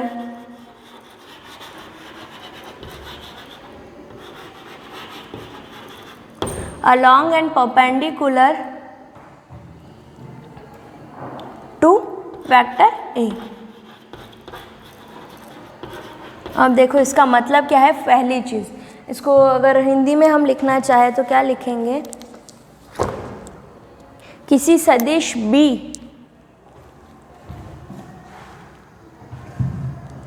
सदिश B के सदिश A के अनुदिश एवं लंबवत दिशा में घटक, किसी सदिश B के सदिश A के अनुदिश यानी उसी की डायरेक्शन में अलोंग एवं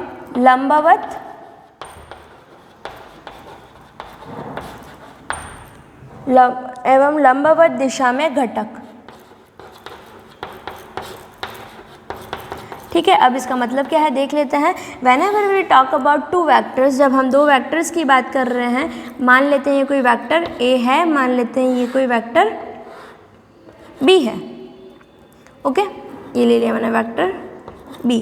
अब A और लेट्स कंसीडर दोनों के बीच का एंगल थीटा है। तो अगर हम ये पता करना चाहें इस वेक्टर B का, वेक्टर B का डायरेक्शन तो फिक्स है, बट क्या इसका कोई कंपोनेंट इस A के अलोंग भी है, या फिर ये A के अलोंग अगर यहाँ पर इस कंटेक्स्ट में बात की जाए तो यहाँ पर क्या है, this is a horizontal line. Horizontal line means कौन सा एक्सिस, एक्स एक्सिस। ये वेक्टर B जो थीटा का एंगल बनाते हुए एक वेक्टर एग्जिस्ट कर रहा है A के साथ थीटा का एंगल बनाते हुए, तो क्या इस B का कोई कंपोनेंट x डायरेक्शन में भी होना चाहिए या फिर y डायरेक्शन में भी होना चाहिए? बिल्कुल होना चाहिए। इससे पहले भी आप ये चीज़ पढ़ चुके हैं, जब भी किसी वेक्टर की बात की जाती है, अगर वो हॉरिजेंटल के साथ आपका थीटा एंगल बना रहा है, there is a vertical axis also, तो उस कंडीशन में उसका अपना एक x कंपोनेंट होता है, अपना एक y कंपोनेंट होता है। Maybe some time x component 0 है तो सारा का सारा y में चला गया, या फिर इस तरीके से, लेकिन x और y कंपोनेंट्स होते हैं। तो अब यहाँ पर क्या कर रहे हैं हम, इस वेक्टर B का वो कंपोनेंट फाइंड करना चाह रहे हैं जो कि एक तो A के अलोंग हो, यानी A की ही डायरेक्शन में हो। A के अलोंग मान लेते हैं ये वेक्टर B का कोई कंपोनेंट है, तो इस कंपोनेंट का वैल्यू क्या होना चाहिए, ये कंपोनेंट का नेमिंग क्या होना चाहिए। If this is vector B, तो A के अलोंग जो वेक्टर बनेगा B का वो कौन सा होगा, फर्स्ट थिंग ये। अब अलोंग के बाद आता है परपेंडिकुलर। A के परपेंडिकुलर में B का कौन सा कंपोनेंट काम कर रहा है, तो A के परपेंडिकुलर में, तो यहाँ पर हम लेंगे A के परपेंडिकुलर में कौन सा वेक्टर काम कर रहा है। फर्स्टली जो चीज़ हम यहाँ देखेंगे, जैसे इसके अलोंग मैंने यहाँ ले लिया, ठीक है। अब परपेंडिकुलर वेक्टर A के परपेंडिकुलर कौन सा वेक्टर काम कर रहा है, तो यहाँ पर एक कंसीडरेशन करेंगे, हम एक परपेंडिकुलर ड्रॉ करेंगे। इसका डायरेक्शन मैंने A के ऊपर परपेंडिकुलर, तो डायरेक्शन भी ऐसे ही बना, क्योंकि यहाँ से शुरू होगा, दिस इज द बेस, तो इसका डायरेक्शन अपवर्ड रखा है। ऐसा समझ में ये डायरेक्शन ये है और दिस इज अपवर्ड, ठीक है। अब हमको ये दो कंपोनेंट्स फाइंड करने हैं, एक जो A के अलोंग है और एक जो A के परपेंडिकुलर में है। तो यहाँ पर बात करें तो या तो ये इसको थोड़ा बड़ा बना देते ताकि आपको क्लियर समझ में आए।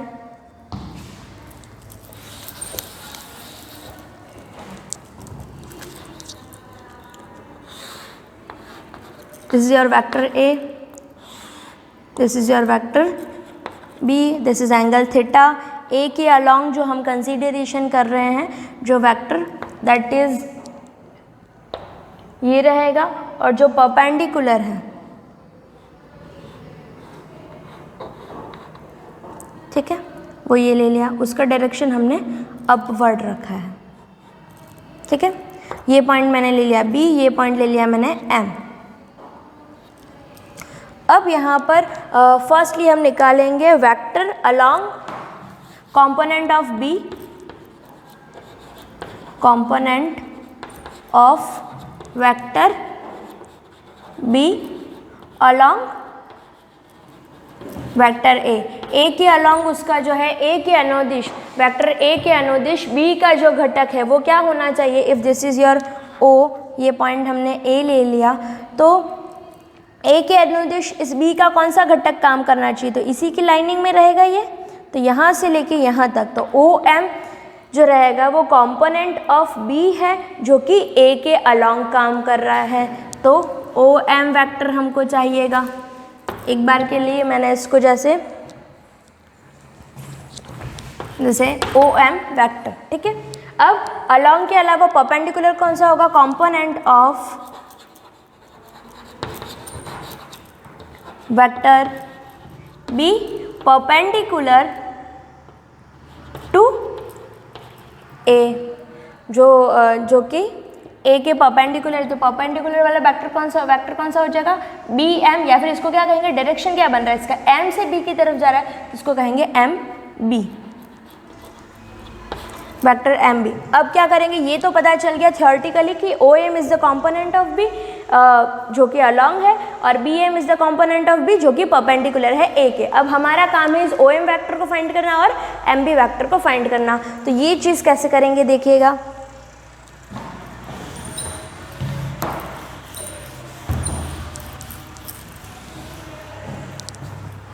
हमको चाहिए यहाँ पर ओ एम। वैसे तो इसका डायरेक्ट फार्मूला बनता है, बट ये आया कैसे वो भी पता होना चाहिए।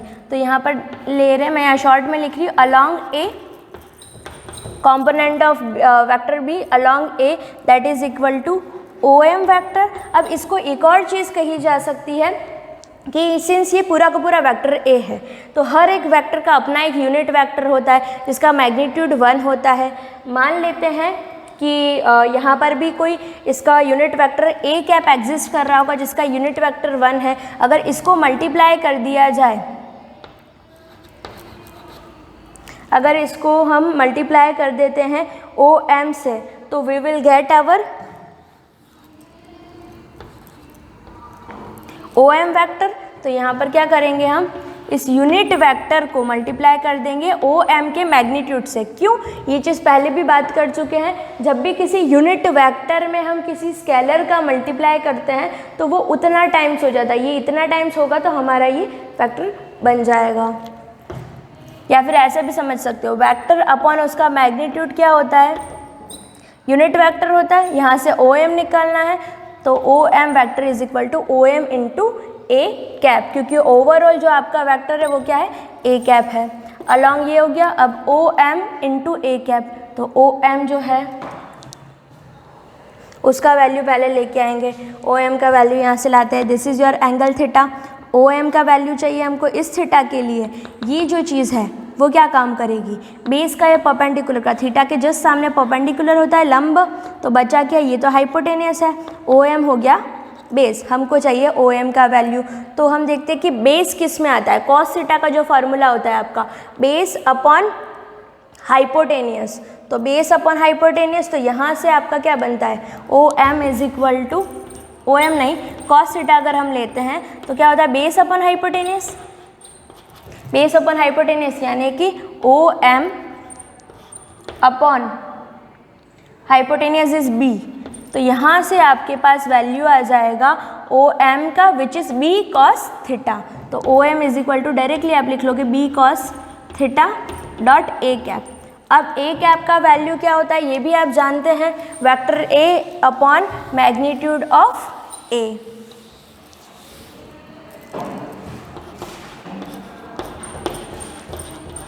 ये डेरिवेशन इसलिए बता रही हूँ ताकि ये शायद करने के बाद आपको ये फॉर्मूला इजीली याद हो जाएगा।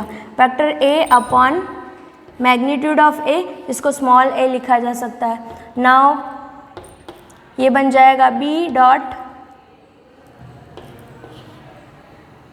डॉट नहीं है यहाँ पर, वेक्टर ए है तो बी ए कॉस थीटा। ये क्या बना, vector A vector B cos theta. तो यहाँ पर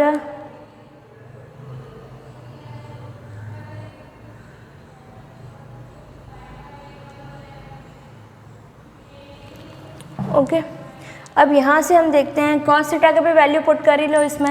वेक्टर बी जो है ये ऐसा कैसा रहेगा, कॉस थीटा का value A dot B upon A B होता है, इससे पहले हम निकाल चुके हैं। कैसे A dot B is equal to A B cos theta होता है, तो cos theta is equal to A dot B upon A B. यहाँ पर वेक्टर ए अपॉन ए, तो यहाँ बी से बी कैंसिल हो जाएगा। यहाँ पर ये जो बी आ रहा है दैट इज, यहाँ पर हमने सारे मैग्नीट्यूड्स ले लिए हैं, खास बात ये है A dot B upon A B. तो ये जो वैल्यू है यहाँ पर सिर्फ अब उसका मैग्नीट्यूड लेंगे। क्यों? क्योंकि ओ एम हम यहाँ पर मैग्नीट्यूड यूज़ कर रहे हैं। Vector O M is equal to magnitude of O M into A cap. इसके मैग्नीट्यूड को अगर हम यूनिट वेक्टर से मल्टीप्लाई कर देंगे तो हमारे पास ओ एम वैक्टर आ जाएगा। तो ओ एम की वैल्यू पहले पुट करी बी कॉस थीटा, नाउ सबकी वैल्यूज पुट कर रहे हैं। ए कैप की जगह vector A upon A, B cos theta, B cos theta की वैल्यू पुट कर दी A dot B upon A B. यहाँ पर ये स्केलर बी ही चल रहा है, बी से बी कैंसिल, यहाँ पर ए इंटू ए स्क्वायर, और क्या बचा यहाँ पर वेक्टर ए अपॉन ये, ठीक है। तो ये आया आपके पास A dot B upon A into A square into A. तो जो component of vector B along A जो आएगा that is A dot B upon A square into vector A. तो ये तो हो गया अलॉन्ग का। फिर इसके बाद आएगा आपके पास परपेंडिकुलर का। तो परपेंडिकुलर में कुछ भी नहीं करना है, जैसे यहाँ पर देख लो आप, परपेंडिकुलर कंपोनेंट जो है वो क्या रहेगा, यहाँ पर ये क्या बन रहा है बी एम है। परपेंडिकुलर कंपोनेंट क्या है B M, vector B M.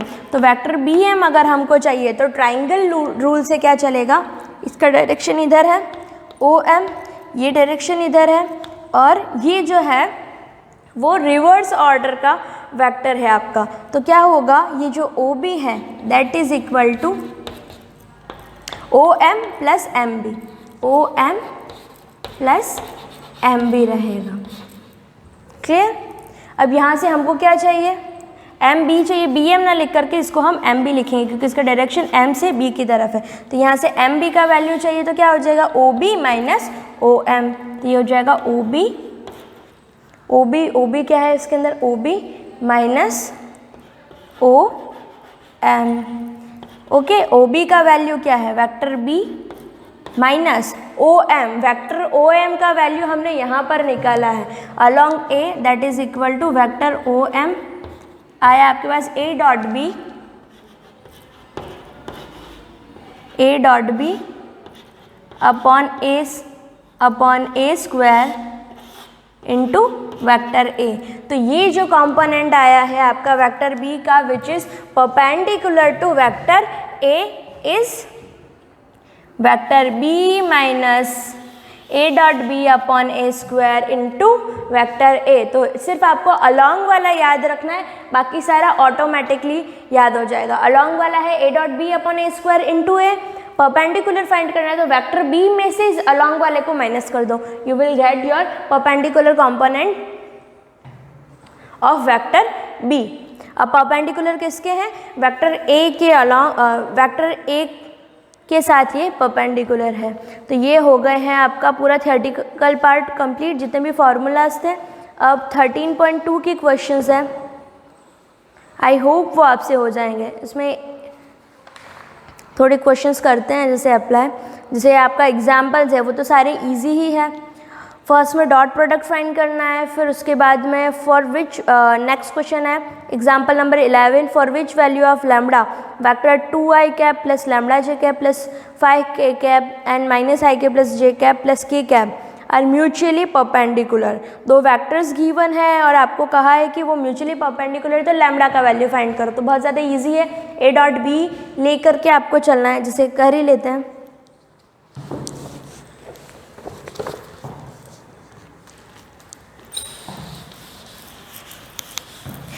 अब सारे फॉर्मूलाज पता है तो क्वेश्चन तो आप लोग इजीली कर पाओगे, उसमें कोई प्रॉब्लम नहीं होनी चाहिए। तो आपका जो एक्सरसाइज 13.1 है उसमें आप कोशिश करें ज़्यादा से ज़्यादा क्वेश्चन अटैम्प्ट करने की, क्योंकि जितना ज़्यादा प्रैक्टिस करोगे उतना ज़्यादा आपको ये फार्मूलाज भी लर्न होते जाएंगे।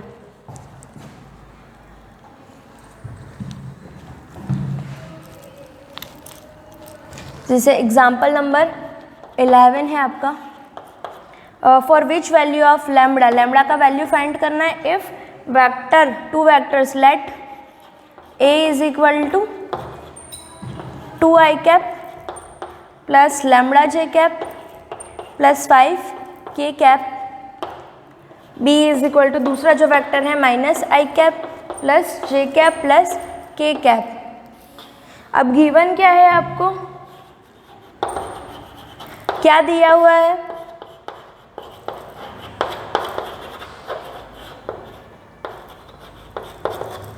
गिवन है आपको कि A is perpendicular to B, तो इसलिए क्या हो जाएगा, A dot B should be equal to 0।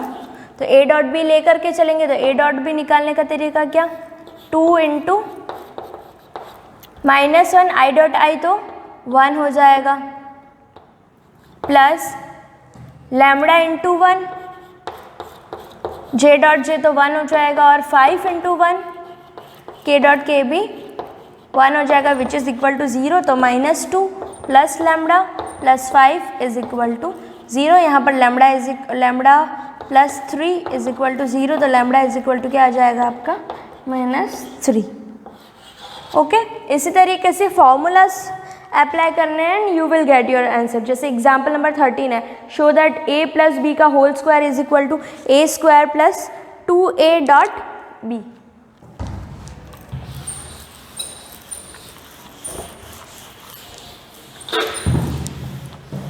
बहुत ही ज़्यादा इजी चैप्टर है आपका ये, क्योंकि ये चीज़ पहले पढ़ भी चुके हैं आप। एग्जाम्पल नंबर 12 है, जैसे आपको ये शो करना है, शो दैट, प्रूव दैट, आपको सिद्ध करना है a प्लस बी का whole square that is equal to a square plus 2ab plus b square, यहाँ पर डॉट है, हाँ, b स्क्वायर।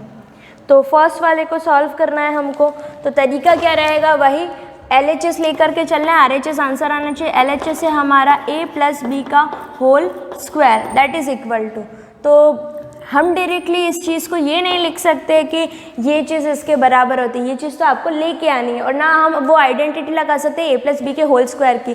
क्यों? क्योंकि वो नंबर्स थे और यहाँ पर क्या है, ये वेक्टर्स है, वो स्केलर्स थे और ये वेक्टर्स है। तो यहाँ पर क्या करेंगे हम, a प्लस बी का होल स्क्वायर, तो इसको ये चीज़ तो लिखी जा सकती है। As we all know that कि हमारा जो a डॉट ए है उसका वैल्यू किसके इक्वल होता है, a डॉट ए यानी कि इक्वल वेक्टर्स यानी मैग्नीट्यूड भी सेम होगा। तो a into cos theta cos 0 बनता है और ये वैल्यू आता है a square, a dot a is equal to a square. तो मतलब जब किसी वेक्टर का डॉट प्रोडक्ट उसी वेक्टर के साथ किया जाता है तो आंसर क्या आता है, उसके मैग्नीट्यूड का स्क्वायर होता है। तो a प्लस बी का होल स्क्वायर आ रहा है, दैट मीन्स ये जो भी a प्लस बी होगा उसके मैग्नीट्यूड का स्क्वायर है, दैट इज इक्वल टू यहाँ पर होगा इसका दोनों का dot product a plus B dot a plus B. ठीक है, तो अब ये आइडेंटिटी यूज़ करके हम सेम क्वेश्चन को सॉल्व करेंगे। a का डॉट प्रोडक्ट a b दोनों के साथ होगा, b का डॉट प्रोडक्ट a b दोनों के साथ होगा, बीच में प्लस के साइंस लगेंगे। स्टेप बाय स्टेप करते जाना और आपके पास ये लास्ट आंसर आ जाएगा। ओके, नेक्स्ट क्वेश्चन हम अगली क्लास में कंटिन्यू करेंगे। Thank you.